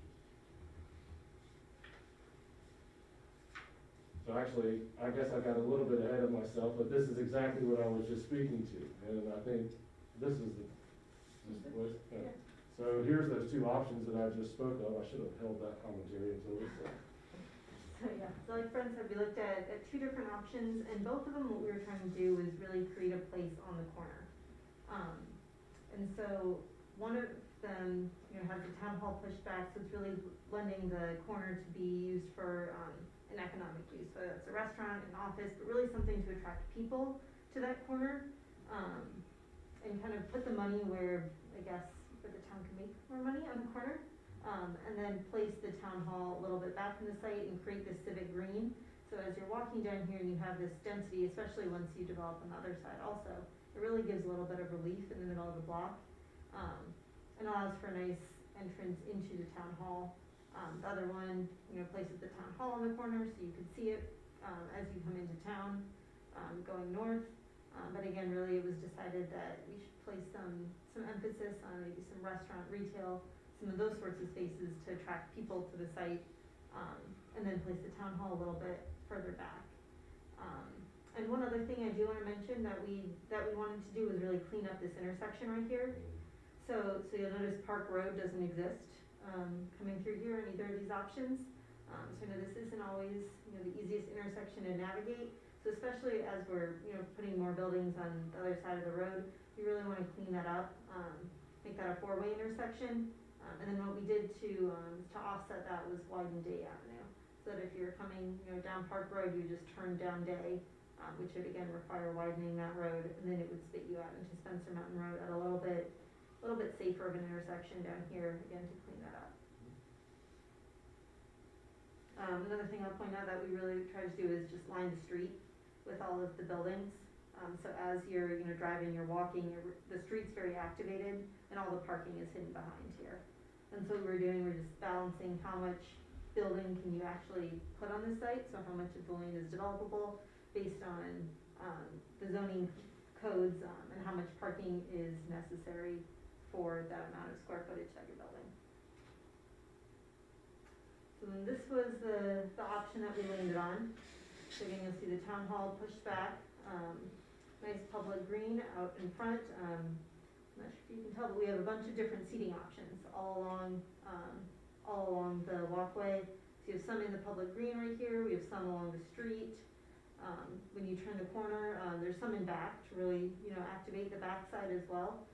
Tried to place them in the shade, so that, people wouldn't get too hot if they're sitting back there. We have some along this end right here, just to really, activate the street, add some people, add some energy to it. And then, create a nice intersection out here. This is kind of what we're gonna brand as the new center of town.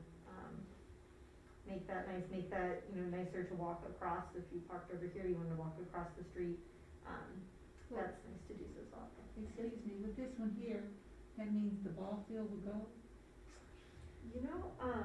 Oh, yes, I should mention that. That was something we talked about early on, getting rid of the ball field here and having that be relocated at Poston Park. Or having an offset for that somewhere. And again, that's that discussion about highest and best use for the property at the center of town. So, I mean, we know that's something that's historically been a great use for you all. I think the idea is definitely to provide that opportunity somewhere else, and that will be, I think, the approach to this. Yeah. So having that, another thing that, we wanted to point out was having separate secure parking for police. So that their vehicles, could go in here, but we also wanted to give them their own entrance in and out in case they needed to do that quickly. So that was also something that kind of drove the site. We broke up the parking into kind of two spaces over here, again, just trying to maximize what we can on the site. And this parking could also be used for this park. So still recommending to keep a part of the park, so not getting rid of the entire park, just the baseball field portion of it, and relocating that elsewhere.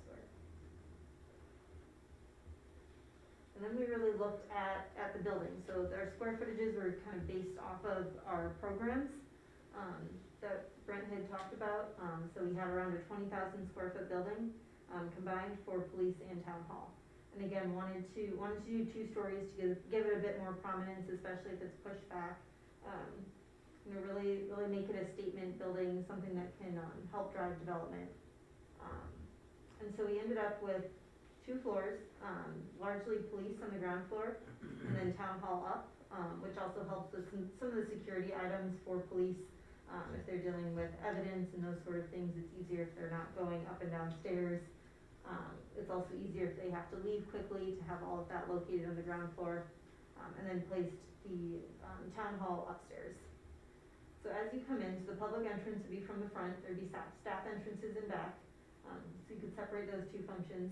But as you come in, you'd have, and I should say there's 2 options for these also. So this was the first option we looked at, but both of them had that public entrance in front, with the police on the ground floor and town hall upstairs. So as you come in, you're limited.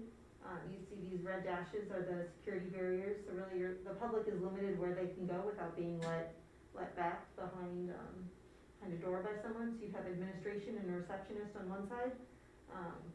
The public would have access to, shared support space, like training room, conference room type space. They'd have access to a couple restrooms, and an elevator and stairs. and that would really be it on the ground floor before they went upstairs. And then again, they're limited into, a public space here that can take them, to the chamber, they have access to restrooms, and then also this would be similar to what you have right now in your lobby, so having 3 windows, for finance with some customer service reps, giving them a bit more space to expand and back, but really keeping the public back here and then giving the staff space around the edges, so staff would have, windows in all of their offices, keeping the chamber in the middle of the building, and then having a separate, chamber support or, room for closed session, that would be located directly off of, or it could be located directly off of the chamber, so that if you had a meeting and you had a lot of people in the audience, you could kind of enter towards the back of the building, go directly into the closed session space, and discuss what needed to be done there without kind of being interrupted by anything that happened out here.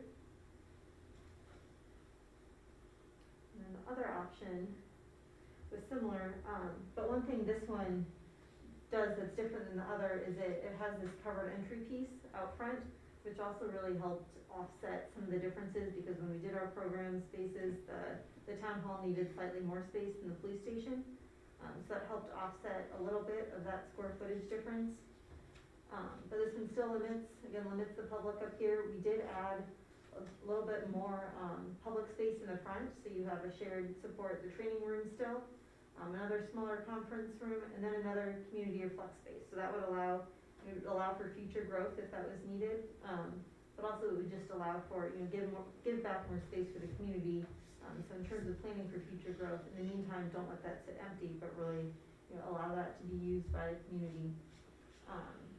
And then still in back, separate entrances for police, so police, secure entrance, other staff entrance, keeping evidence and locker rooms and some of those items that really don't want windows at all in the core, and then allowing for the staff again to be along the exterior walls, give them some good natural light. And then coming upstairs, what we did in this one was, instead of creating a racetrack, we did one central corridor. So once you come upstairs, the public would have access to this whole corridor, so if they wanted to go into development services, if that became a future department that the town, offered, and they needed, to go in for a plan review, they could go into this department, be greeted by this department. They could go into administration if they needed to, they could go into finance, but then really once they got into lobbies and these spaces, they couldn't go anywhere further than that, so those would still be private. And then having security barriers back here, so really the public couldn't get into, some conference spaces that would be reserved just for staff, or break spaces, storage spaces.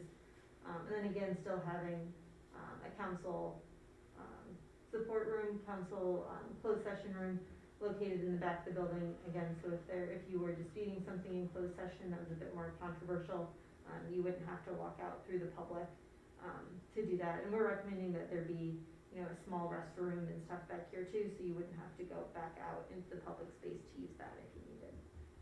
One of the big things about the 2 diagrams, if you'll go back to the one, is the chamber in option 1 is in the center of the building, kind of a black box space, if you will, and if you go to option 2, the chamber was pushed to the outside wall, so you could have windows in it.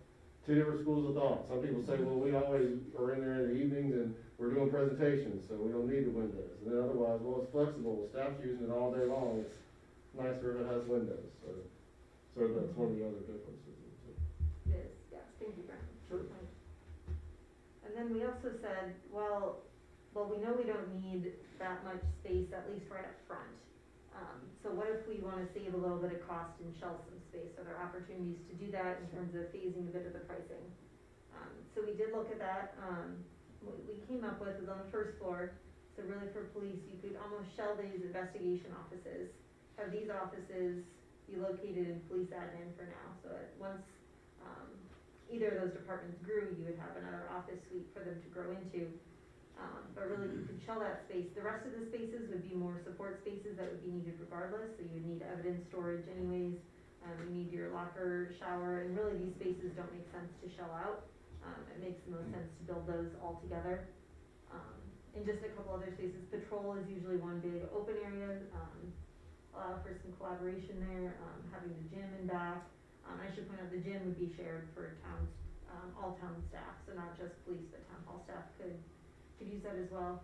But that space could be shelled out, and then going upstairs, right now there's not a development services department, so that entire suite could be shelled out, and allow for some flexibility in whatever department that shaped into in the future, whatever needs arose there. And then also the admin space could be shelled out, and really all of town hall staff, the offices portion could fit in this finance piece. So some of the support spaces would still be back here, there'd still be a separate council, some separate conference rooms, since I know right now conference rooms are also something you lack. But you'd have all of those spaces there, but just any future office growth spaces, could be shelled out and everyone could fit here. Another item I'll point out in this scheme, is we placed a conference room right in front. So we'll get into this again when we look at the massing models, but this space would look out into the green, so you'd have a really nice view. So we thought, what if up there, you create a nice conference room that if the public came in, they could meet in there as well. And then had some nice windows, some nice glass out there that would really look out onto the green into the community. So, and she probably covered this, so when we say shell space, that's a term we use all the time, and effectively what we mean is, you're building the building the same size, but you're not finishing that room. So you're saving the money on ceilings and paint and floor finish and whatever the kind of last layer of cost is that goes into that. So it's ready to build onto in the future, it's just one of those things that saves money in the initial phases. Right, and there's no walls inside this space, so this That's would right. be It's all kind of one one big big open space. room, so again, it would allow for flexibility, in terms of if you grew one way versus the other, it would allow for some flexibility in those spaces. Mhm. Then one thing I'll point out is these items that I highlighted make up about almost 14% of the total building area. So it's not much, but it would help keep costs down initially if that was a goal. So then we get into the massing elevation study. So we started with the plan, kind of figured out what shape the building wanted to be, and how everything would fit in there. And then we started going vertical. So really had some fun. Again, we worked in two different options. I think we heard from you that we wanted brick. We didn't want it to seem too formal. We wanted it to be a little bit playful, kind of work off that mill architecture. Talked a little bit of the town's history. So you'll see both options have that. But again, they're similar shapes. They're still both 2 stories. And so the first one we looked at, tried to incorporate still some civic elements, even though we're still looking at mill vernacular, but wanted to look at some civic vernacular as well. So you'll see some brick pilasters. It doesn't have, traditional classical cornice, but it still has a cornice. It's still broken down into, some classical elements. The door is a bit more formal.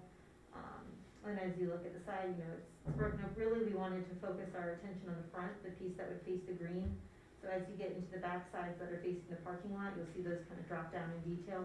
To really focus the attention on, really the town's money on the public spaces there. And then did a study kind of for how that would look in 3D. So again, really studied some brick details and how we could really have fun with the brick in this option.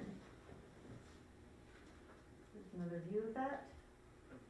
Then we looked at option 2, and so there were 2 main moves we wanted to do with this option. So the first one was again to create kind of this space in front of the front door that was covered entry piece, again to allow for some of that differences in square footages between the police and town hall, but also to create a nice shaded entry if it was raining, a nice place to go if you're talking and it's hot out. Maybe kind of a quick meeting out here before you're entering or exiting the building. But then also really wanted to look at this tower piece. So I think that was something that we got a lot of positive feedback on, and especially with having this building pushed back in the site, giving it a little bit more verticality compared to the buildings around it. So from a distance, you could still tell that there's something there, and that would lead you, to go to that space. Hopefully, you want to figure out, what the rest of that building looks like. But again, using mill vernacular. Just brickwork. This one got rid of any cast stone elements. So again, really tried to look at some of the vernacular of the area and how we could use those details to come up with a nice town hall design. Then also looked at these in 3D, so how that tower element could look, really stand out on the site. Very good. and then again, how that can work there. And then we started to, put it in context. So if you have a building like that, how does it look, with other buildings around it when it's placed on the site? And so we did that with both options. So you'll see on the left, we have option 1, on the right, option 2. And right here, we'll get into larger renderings of these, but wanted to show them side by side for comparison. So you can see the tower element, especially in this view over here, it really adds to the space. Adding that verticality really helps define this space, just adds a little bit more interest compared to having some more flat tops. So these still vary in height a bit. This piece in front still adds a little bit of height, but this really calls attention to this building and adds a bit more prominence there. Added some flagpoles. We really want to liven up this space. So having some nice plantings, some shade trees, the flags in front, just really adding a lot of life to that space. I think the piece you haven't seen yet, we did go in and kind of had some fun with looking at how these buildings along the rest of the street could look. So suggested some storefront windows, just some massing models of how those can look, how those can break up and really add some scale and be pedestrian friendly in that space. Go into larger views of those. So again, we have option 1 and option 2. So you can see the parking is all hidden, so if you were on the street, it really would be very pedestrian friendly. Have a lot of energy there. This view, so option 1 again, and then option 2. That's the rail trail that we talked about too, Right like, here. that's just what happens when you're in the middle, Mhm. in the town center, it turns into that sidewalk experience running right by the green. Right. Yeah, and after reading it with some of the canopies that Brent talked about earlier, I think this one's a little harder to see, but there are still some shade canopies over here. And again, nice plantings. So this is just really, and having this be in the center of the rail trail or that corridor would really, add a center to the town that it could expand out of over time. And then zooming out a bit more, so again gives you a view of kind of this whole intersection and how that could look with buildings on both sides of the road. So option 1 and then option 2. And then we get into You can keep the going. best part. I'm just kidding. You want to do it? Okay. I just said it was the best part. I know, we have to joke about that, right?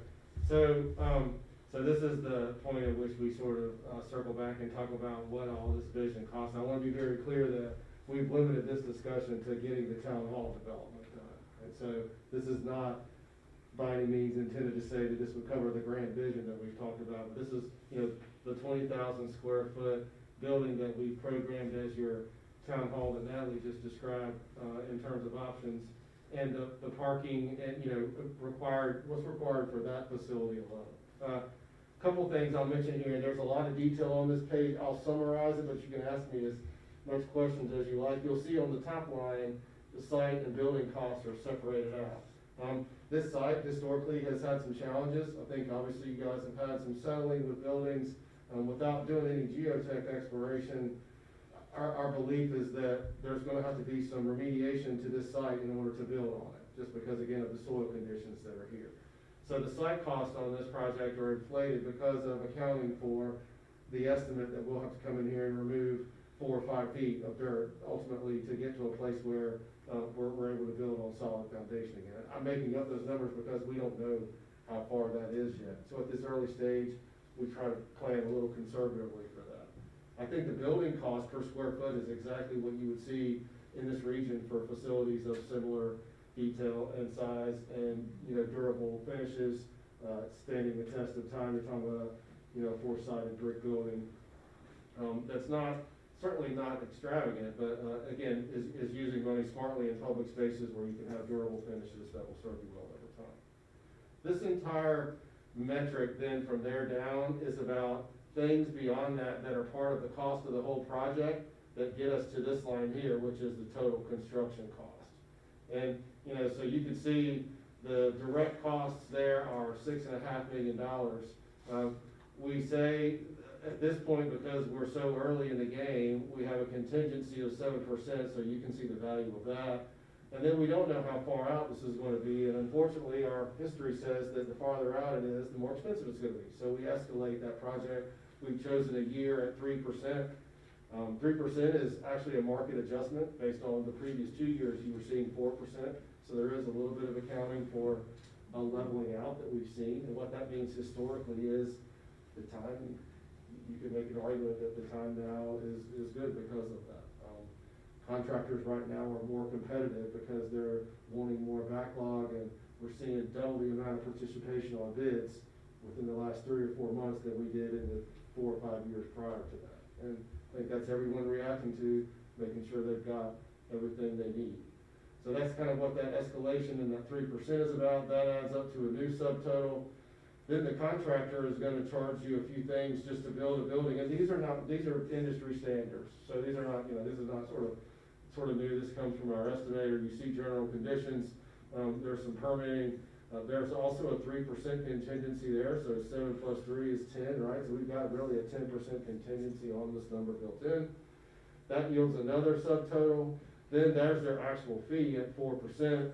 They're gonna have the insurance, and that cost is a pass-through, and all those things get you to $8.47 million. That is what we would call the construction cost. Since you've already got a contingency pulled out of that, there are other things, unfortunately, that it takes to make a building finished that we call soft costs. One of those is having furniture and fixtures and equipment, like audio-visual components and the ability to come into the space and have projection as a part of the room instead of something that's an added-on layer. And so I think there's a percentage of cost that is added on to that as well. There will be some permitting fees and fees that the NCDEQ requires, and all kinds of pieces that go with that are also a part of that bucket of money. And so historically, you would say that's an 80-20 relationship, which ultimately gets to a total cost of just over $10 million. And we recognize that's a big number, and I think that what we would say is when we get to this place, we always work with our estimator to ask them, hey, what can we do to turn this down, which is where that whole shell space conversation came from. And then ultimately, it's sort of telling you all that this is where we are at this point in time. And, without knowing the capacity, what we're here to do is to kind of take this as where we are at this moment and help you work forward, if available, to bring this into reality. So that's a lot of talking by us. I'm sure you're ready for us to pause, and we'll try and answer any questions that you have. So basically, this proposal is, gonna be built right behind here while we're still occupying this building, is that correct? No. That's a great good point. Yeah. That So- is something we talked about while we were planning on where the building should go. And it was determined that, there was enough other space in town where staff, and other functions in this building could happen, for the year or so while construction is taking place. That's a great question, and, you ask yourself, do we wanna let what is a short-term, 1-year sort of constraint on needing swing space dictate a long-term thing like where we're gonna put the building? And we did have that conversation, and I think you can see that we sort of, at that time, said, well, I guess we won't let that short-term thing, be a hindrance. Great question, and definitely part of our discussion. I was trying to scan through, I was thinking we had an overlay somewhere that had it in there. Let's not sit on that. Let's sit on that.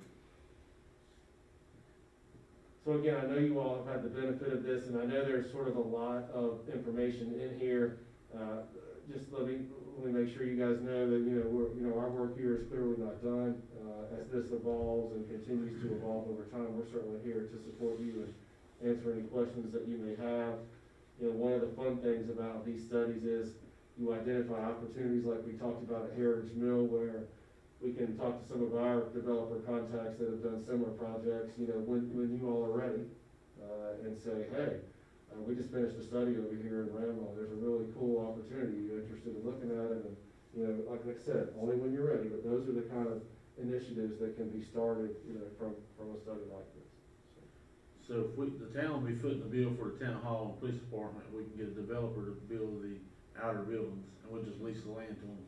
That is absolutely one way of doing it, yes, sir. They can be build-to-suits, it could be a land lease, and you would, of course, want to leverage that to the greatest extent possible. That's why we we asked about the ball field earlier, it's a great question, we certainly talked about that, but part of this study was to say, what's the ultimate potential, right? How much, if we wanna go to the far end, how much can we develop this site? Which meant that parking becomes more valuable in that study than having the recreation on the site. So yes, and I think that the town hall being first and anchoring your site gives you automatically people on site, which is what successful retail wants in terms of viability. That, to make a shop wanna be there, they wanna know the people nearby, and a civic use means there's gonna be people there, staff from 8 to 5, and people that are coming there to do business. So that's a good starter point for that conversation. And yes, that would set the bar, and we would want to help you or have someone help you make sure that as developers come to build the rest of the site out, that we've established a set of guidelines, so that we can make sure that what they build is of the same character and scale and level of quality, more specifically, as what you all want to have. So there's not a drop off from your facility.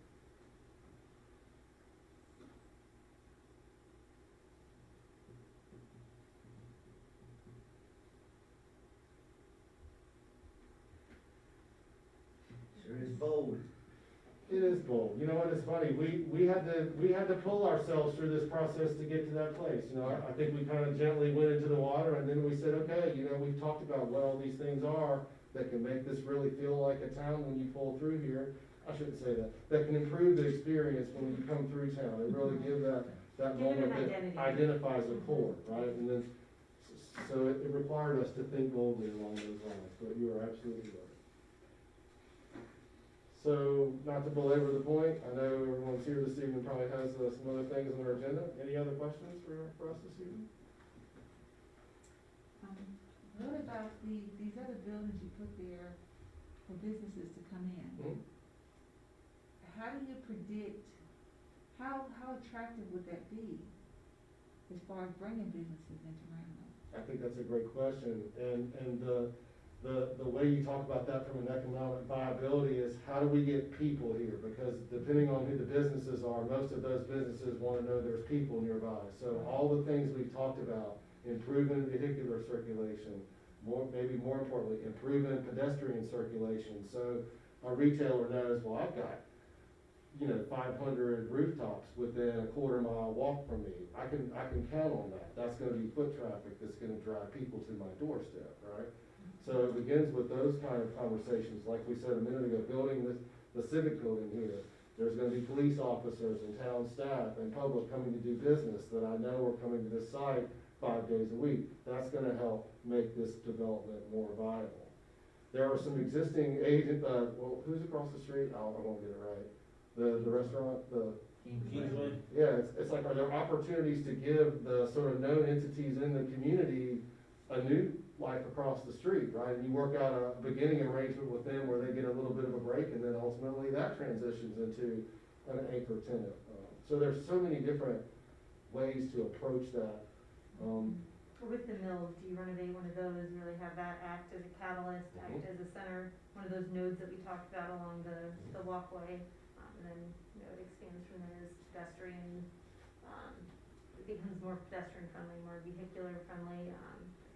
If you're creating, buildings close to the street, it naturally makes people slow down. So if you have a space in town where as people normally would just drive down, Spencer Mountain Road, if you have something they see and they're forced to slow down, does it make them wanna stop, over time? And if you have businesses that can be within walking distance, then that could add to turning the mills into apartment It could. and condos or whatever. Absolutely. And even if the mill development that we proposed happens and the infill buildings aren't done, this is still a 5-minute walk, right? So it's not like, once you've done that rail trail, and that's an easy, friendly walk. I think there's a huge demographic that's actually seeking that right now. Some of them are young professionals, I think, that work at the hospital. Exactly. A lot of folks in today's world are looking to get out of the more dense, and sort of get away, but they still want this experience, right? They want to be able to walk to this, and I think that this begins to build that opportunity. We try to capitalize on the fact that Ranlo's a bit more affordable to live in than some of the other places around here, but you can still have amenities like this, that you can walk to, you can still go out to eat somewhere. And still close to 85. And right? keep So the it's small like the towns airport's running. not far away, still you have all that connectivity to everywhere around. That's right. And again, if you look at the entire corridor and find out if we're gonna do this, where is it? This seemed to be the place. That allows all the churches and the other institutions that have been successful along Spencer Mountain Road, all those things kind of stay. And this really just builds naturally at this kind of center, which does happen to be at the middle of the pathway, which works out really well. We might even increase the value of homes. You know, Yeah, funny, I think that, well, funny enough, Yeah. all of those things kind of bring each other up once the quality of that opportunity begins to build. I mean, it takes a bold move to get it started and to be the initial investment. And then what you hope to see is that being the draw and the catalyst, and that spawns the other pieces. It certainly happened in Kannapolis.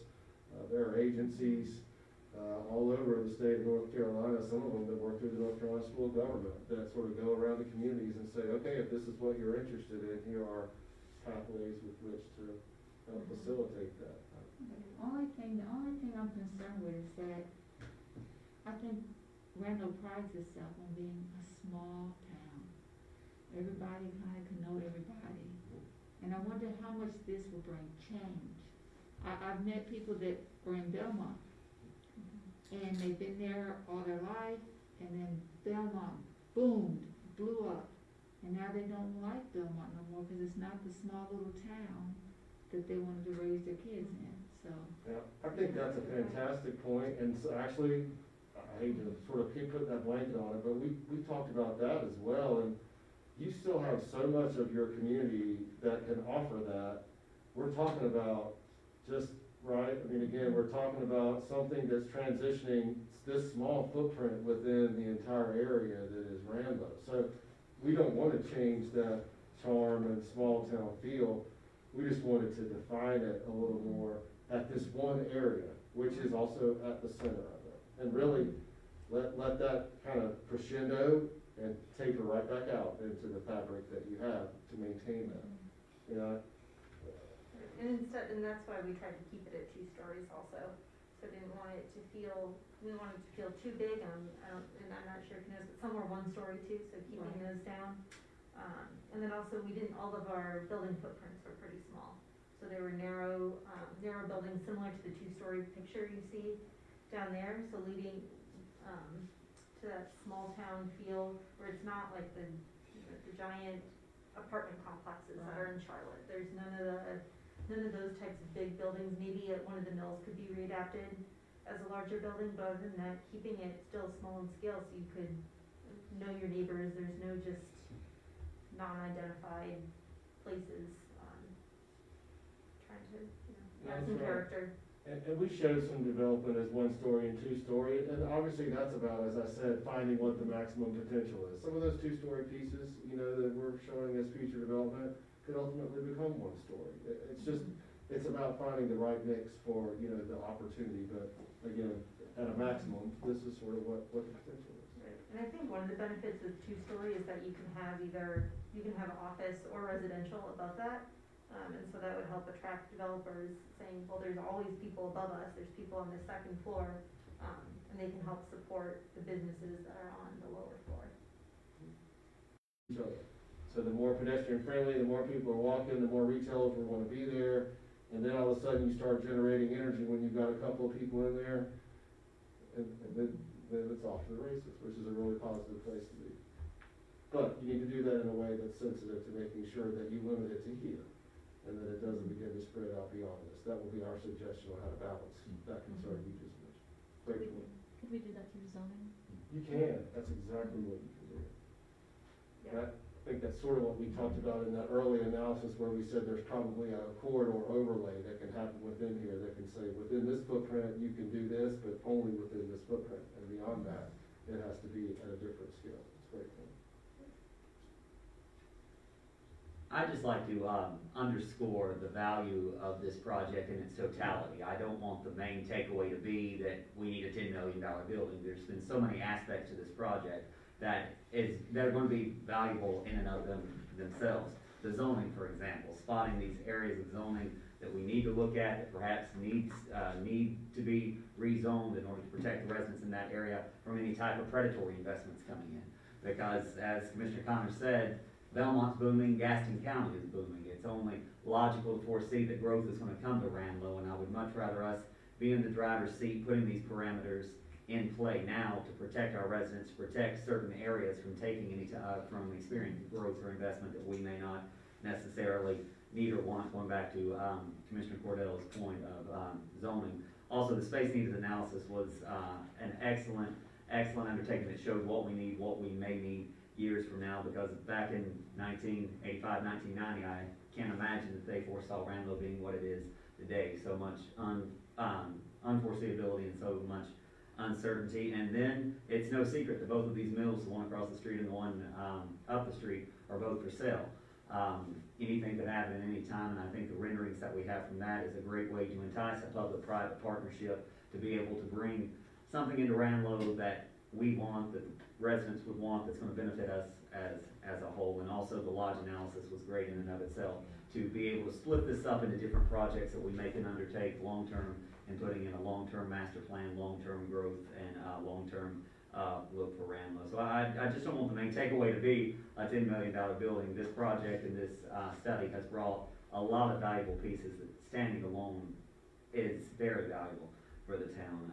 Certainly appreciate Creech and Associates. They've done a great job working with us. We've met many times. They came to our advisory board a couple months ago and listened to our members on there, express their opinions, their concerns, and of course have been great throughout this project. And I mean, it's just 3, 4, 5, 6-fold that has presented different options for consideration. So we certainly do appreciate that.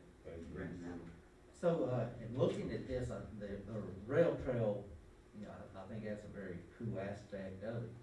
Did you consider though the traffic flow is, you know, the need for, more highway, you know? Well, you're talking about the potential widening? Yeah, We did talk about that, and I think the DOT, you know, obviously can change their tune depending on what's happening, but that's not even on their planning horizon right now.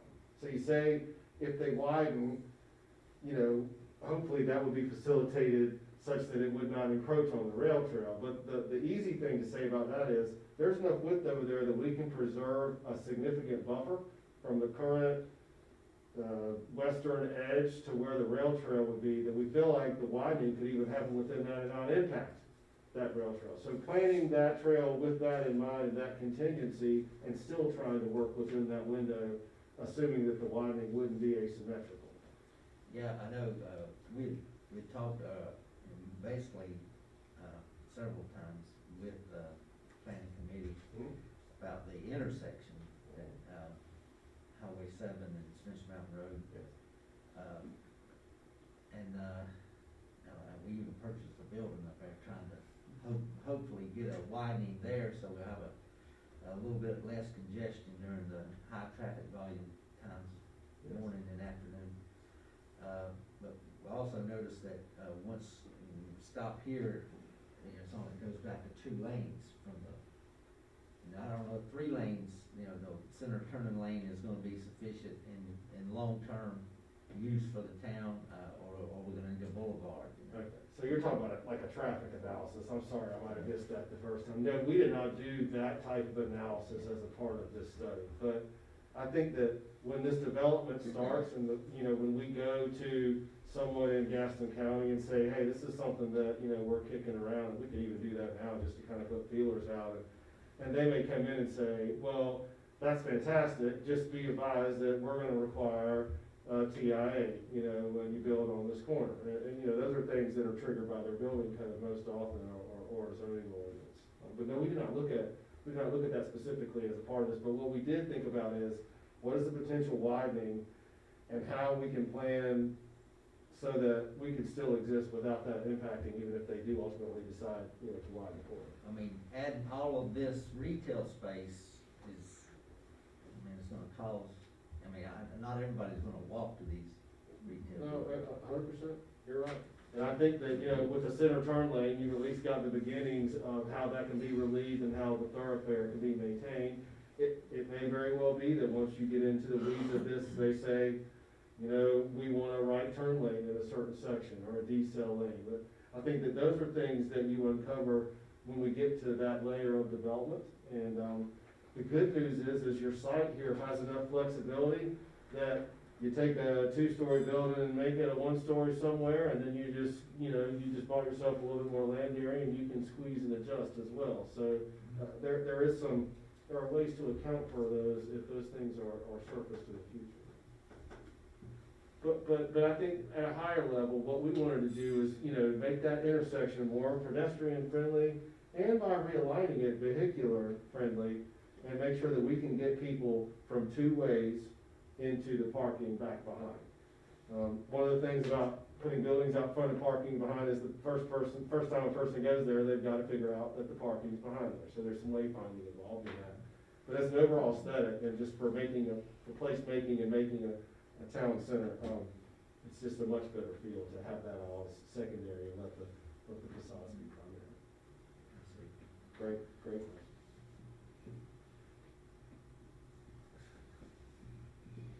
Okay, well, we appreciate you coming and sharing this information with us, and I'm sure it's gonna be a part of our discussion in the future, near future, most likely.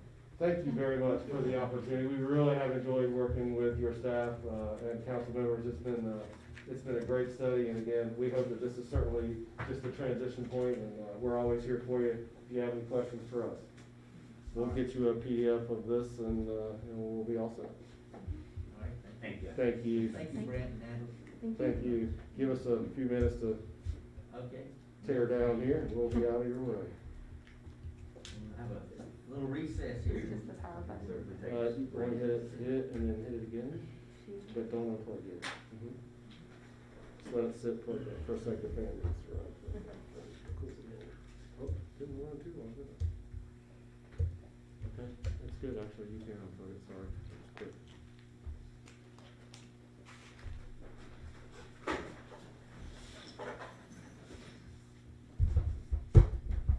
Now's when the snacks should have come out.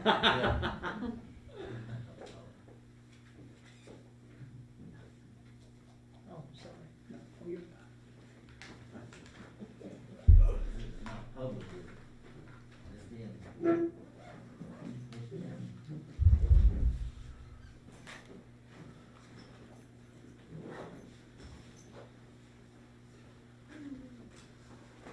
Still some?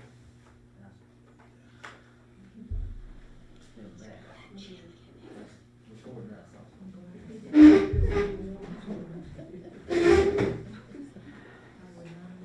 Guys, I certainly appreciate you being here.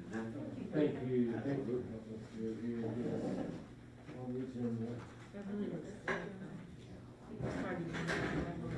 You know, I thought the same thing. One more time. Hard to do. Merry Christmas. Happy New Year. and a happy New Year. Better than last year.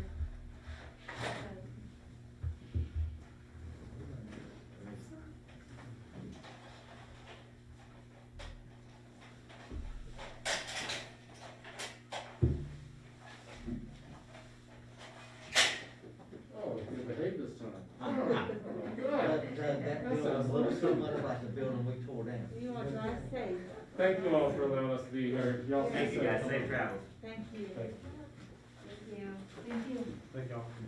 Good night. Thank you. Now, do y'all have an option to go two-story over there at the fire department? All right, next item on the agenda. Once a month bulk garbage pickup. We planned to do that in January, but given the fact that we did not meet in December to finalize all the details, we're continuing on a regular basis.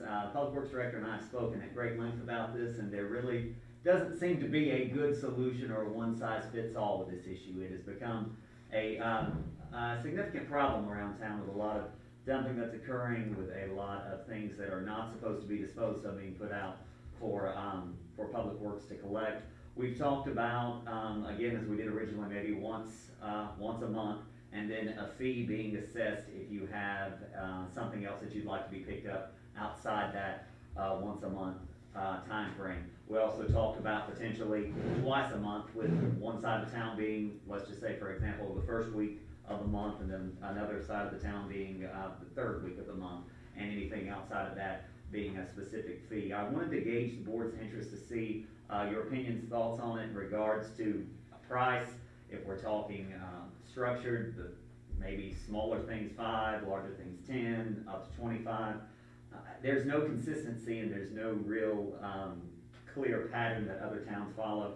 Gastonia, of course, only does bulk twice a year, whereas, I believe Stanley does a tiered system based on what they have out there. So, wanted to at least bring it back up for discussion to, make you aware that we are still on regular schedule for now, but looking long-term at, maybe a monthly suggestion, bi-monthly suggestion.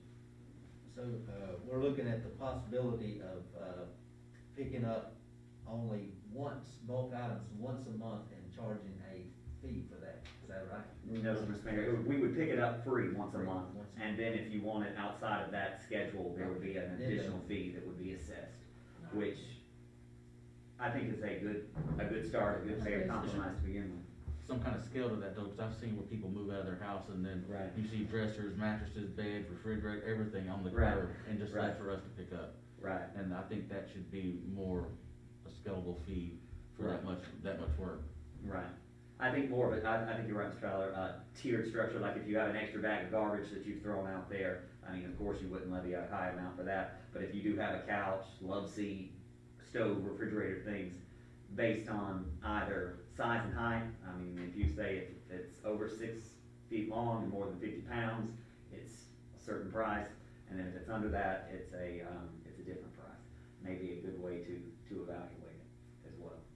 So, maybe I can come back in February with a revision to the fee schedule with that tiered price and that schedule for the board's consideration. If that's agreeable, and then if there are any changes, deviations, or suggestions that come up in the meantime, we can of course, sort that out as well. And while we're on the subject, can we go ahead and talk about, a month that we can do cleanup?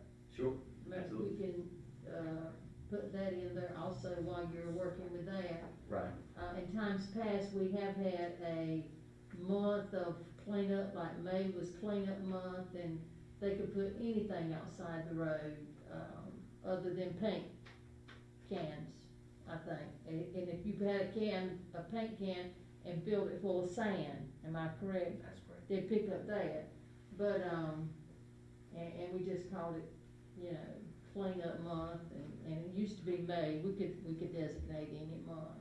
and that may be a good kickoff to when we start the new revised schedule that we're gonna have. This month is gonna be cleanup month, throw away everything that you have, because after this, we're only gonna go to once per month, and then, an additional fee. I think for that's a good additional idea. pickup. I can certainly work that up, as an advertisement, including utility bills, certainly circulate out there to give people notice, and then have time to come back, February or so to adopt the fee schedule, so that it's an authorized fee, by the board, if that is a, agreeable solution to all. Agreeable. Everybody else concur? Okay. Next item on the agenda is the adoption of the 2021 meeting and holiday schedule. We have one before us. Yes, sir, Mr. Mayor, and this shows the, regular board meetings on the second Thursday of each month, except for March 4th. I've added that as a special budget meeting to start our, 2021-2022 fiscal planning. And I also moved the meeting forward, back a week for November 18th, because the 11th is the second Thursday, and that's Veterans Day. So I pushed that to November 18th for our regular monthly meeting in November. Other than that, they're all at 7 p.m. and, on the second Thursday of each month. And then the holiday schedule, as usual. I do like the reminder when you remind us it's 6 o'clock instead of 7. Yes, ma'am. So I would just need a motion to adopt that schedule. I'll make a motion. Second. All right, all in favor? So carried. Sorry. All right, next item on the agenda would be town manager's report. Yes, sir, Mr. Mayor. I have several things for, the board and public this evening. Number one, I am excited to report that the police department has been awarded a 50-50 matching grant through the North Carolina League of Municipalities for some body armor grant that we applied for some time ago. Each year, the league offers a 50-50 matching grant to municipalities. You have to apply, submit what you want, and they were gracious enough to approve our 50-50 grant for that body armor, so we're certainly appreciative to the league for that. Also, I want to commend Mr. Frank Stewart with Premier Body Armor. Mr. Stewart has graciously offered to donate new bulletproof vests to all of our officers and our K-9 at no charge to the town. He came by, wanted to do something nice for our police department, wanted to show his appreciation, so we certainly appreciate Mr. Stewart's generosity and thinking of the town of Ranlo. Since he lives in Staley, I think that's great. Very much so, very much so, very gracious offer. Ranlo Police Department's been very busy, still on the uptick with calls. This time last year, they ran 252 calls over the last 30 days. This time this year, they've ran 633 calls. So they have been very busy and working very hard, so we certainly appreciate all they do day in and day out under Chief Lunsford's leadership in the Ranlo Police Department. We will be closed on Monday in honor of Martin Luther King Jr. Day. Garbage pickup will be delayed by one day. We're asking for everyone's patience. We will get to everyone as quickly as we can, but Town Hall and Public Works will be off on Monday. I would like to make note that I am working with Kintegra to get COVID testing sites here in Ranlo. I spoke with them yesterday, and we're looking at potential dates of Tuesdays and Thursdays in February. I'm actually having a representative come out later next week. We're going to look at potential sites, whether it's here at Town Hall, up at the lodge, some different spots that we can get people for COVID testing here in Ranlo. So I'm excited about that, excited about having that availability. It's all free to residents. They come through, get swabbed, and no cost to them. So that's great, and I'm looking forward to that. Since we met, we had our Deck the Yard contest that the mayor suggested back in November, and it went very well. The Norman family, the Harris family, and the Guy family were first, second, and third. Everyone really enjoyed it, and everyone really got into it. We got lots of nominations, lots of photos, and there was a lot of excitement and energy. So that was a wonderful idea, Mr. Mayor, and one that the certainly appreciate the board agreeing to go along with. The water tower has been finished. We have went that solid white paint on there. We have had a few hiccups along the way, but glad to see that it is finally finished, and it certainly is a nice white showpiece up there when you come into town. It's very visible and very bold. And lastly tonight, I did want to make mention that former Mayor Bill Tate informed me that Johnny Marshall Bradley passed away. Passing Mayor Tate is the last surviving original Board of Commissioners for the town of Ranlo. So I certainly wanted to bring attention to Mr. Bradley's passing, and certainly appreciative for his years of service here in Ranlo and all that they did to help get us where we are today. That is all I have for a formal report tonight, Mr. Mayor. Okay, are we looking at maybe a new ordinance for water towers in our town? A new ordinance? Now that we're in compliance? Right. What about the, I noticed we talking about, changing the image of our town and everything, but I noticed we have a growing, salvage yard down on, I think it's Burlington Avenue, is that correct? From Burlington. Looks like a junkyard, basically. Where those cars are, where Yeah. the cars behind the cell tower? Yeah. Yes, sir. Yes, sir. Actually, we have been looking into some concerns and complaints have been levied about that, and also some concerns regarding sign shop with some aesthetics and some issues with Yeah. things through there. So Yeah. I'll definitely make sure that code enforcement looks into that and see what we can do, because we certainly want to make things look tidy, clean, and neat. I know. Yeah. That's, I mean, we're thinking about our image, you know, and everything, and that, it's like, it's growing. I didn't know it was that big. I went down that road the other day, and I was like, wow. Right. It looks like a junk yard, you know, to me. I will make a point to right out there, look at it, and talk to the owners. And see- Believe it or not, they haul cars out there every day when they tow them in from wrecks. Mm-hmm. And the insurance company comes and hauls out record loads of them every day, but, you know, people don't quit wrecking, so. Yeah, that's true. People don't quit wrecking. Okay, I don't have anything else, I can think of. Commissioner Blanton, about, has all of our essential and at-risk employees been able to take advantage of getting a COVID vaccine? They have been offered. Several of our employees have utilized the option. We have had several employees be vaccinated. I was hoping that our sanitation workers would be in the early essential frontline workers that were included under the CDC guidelines. They are not.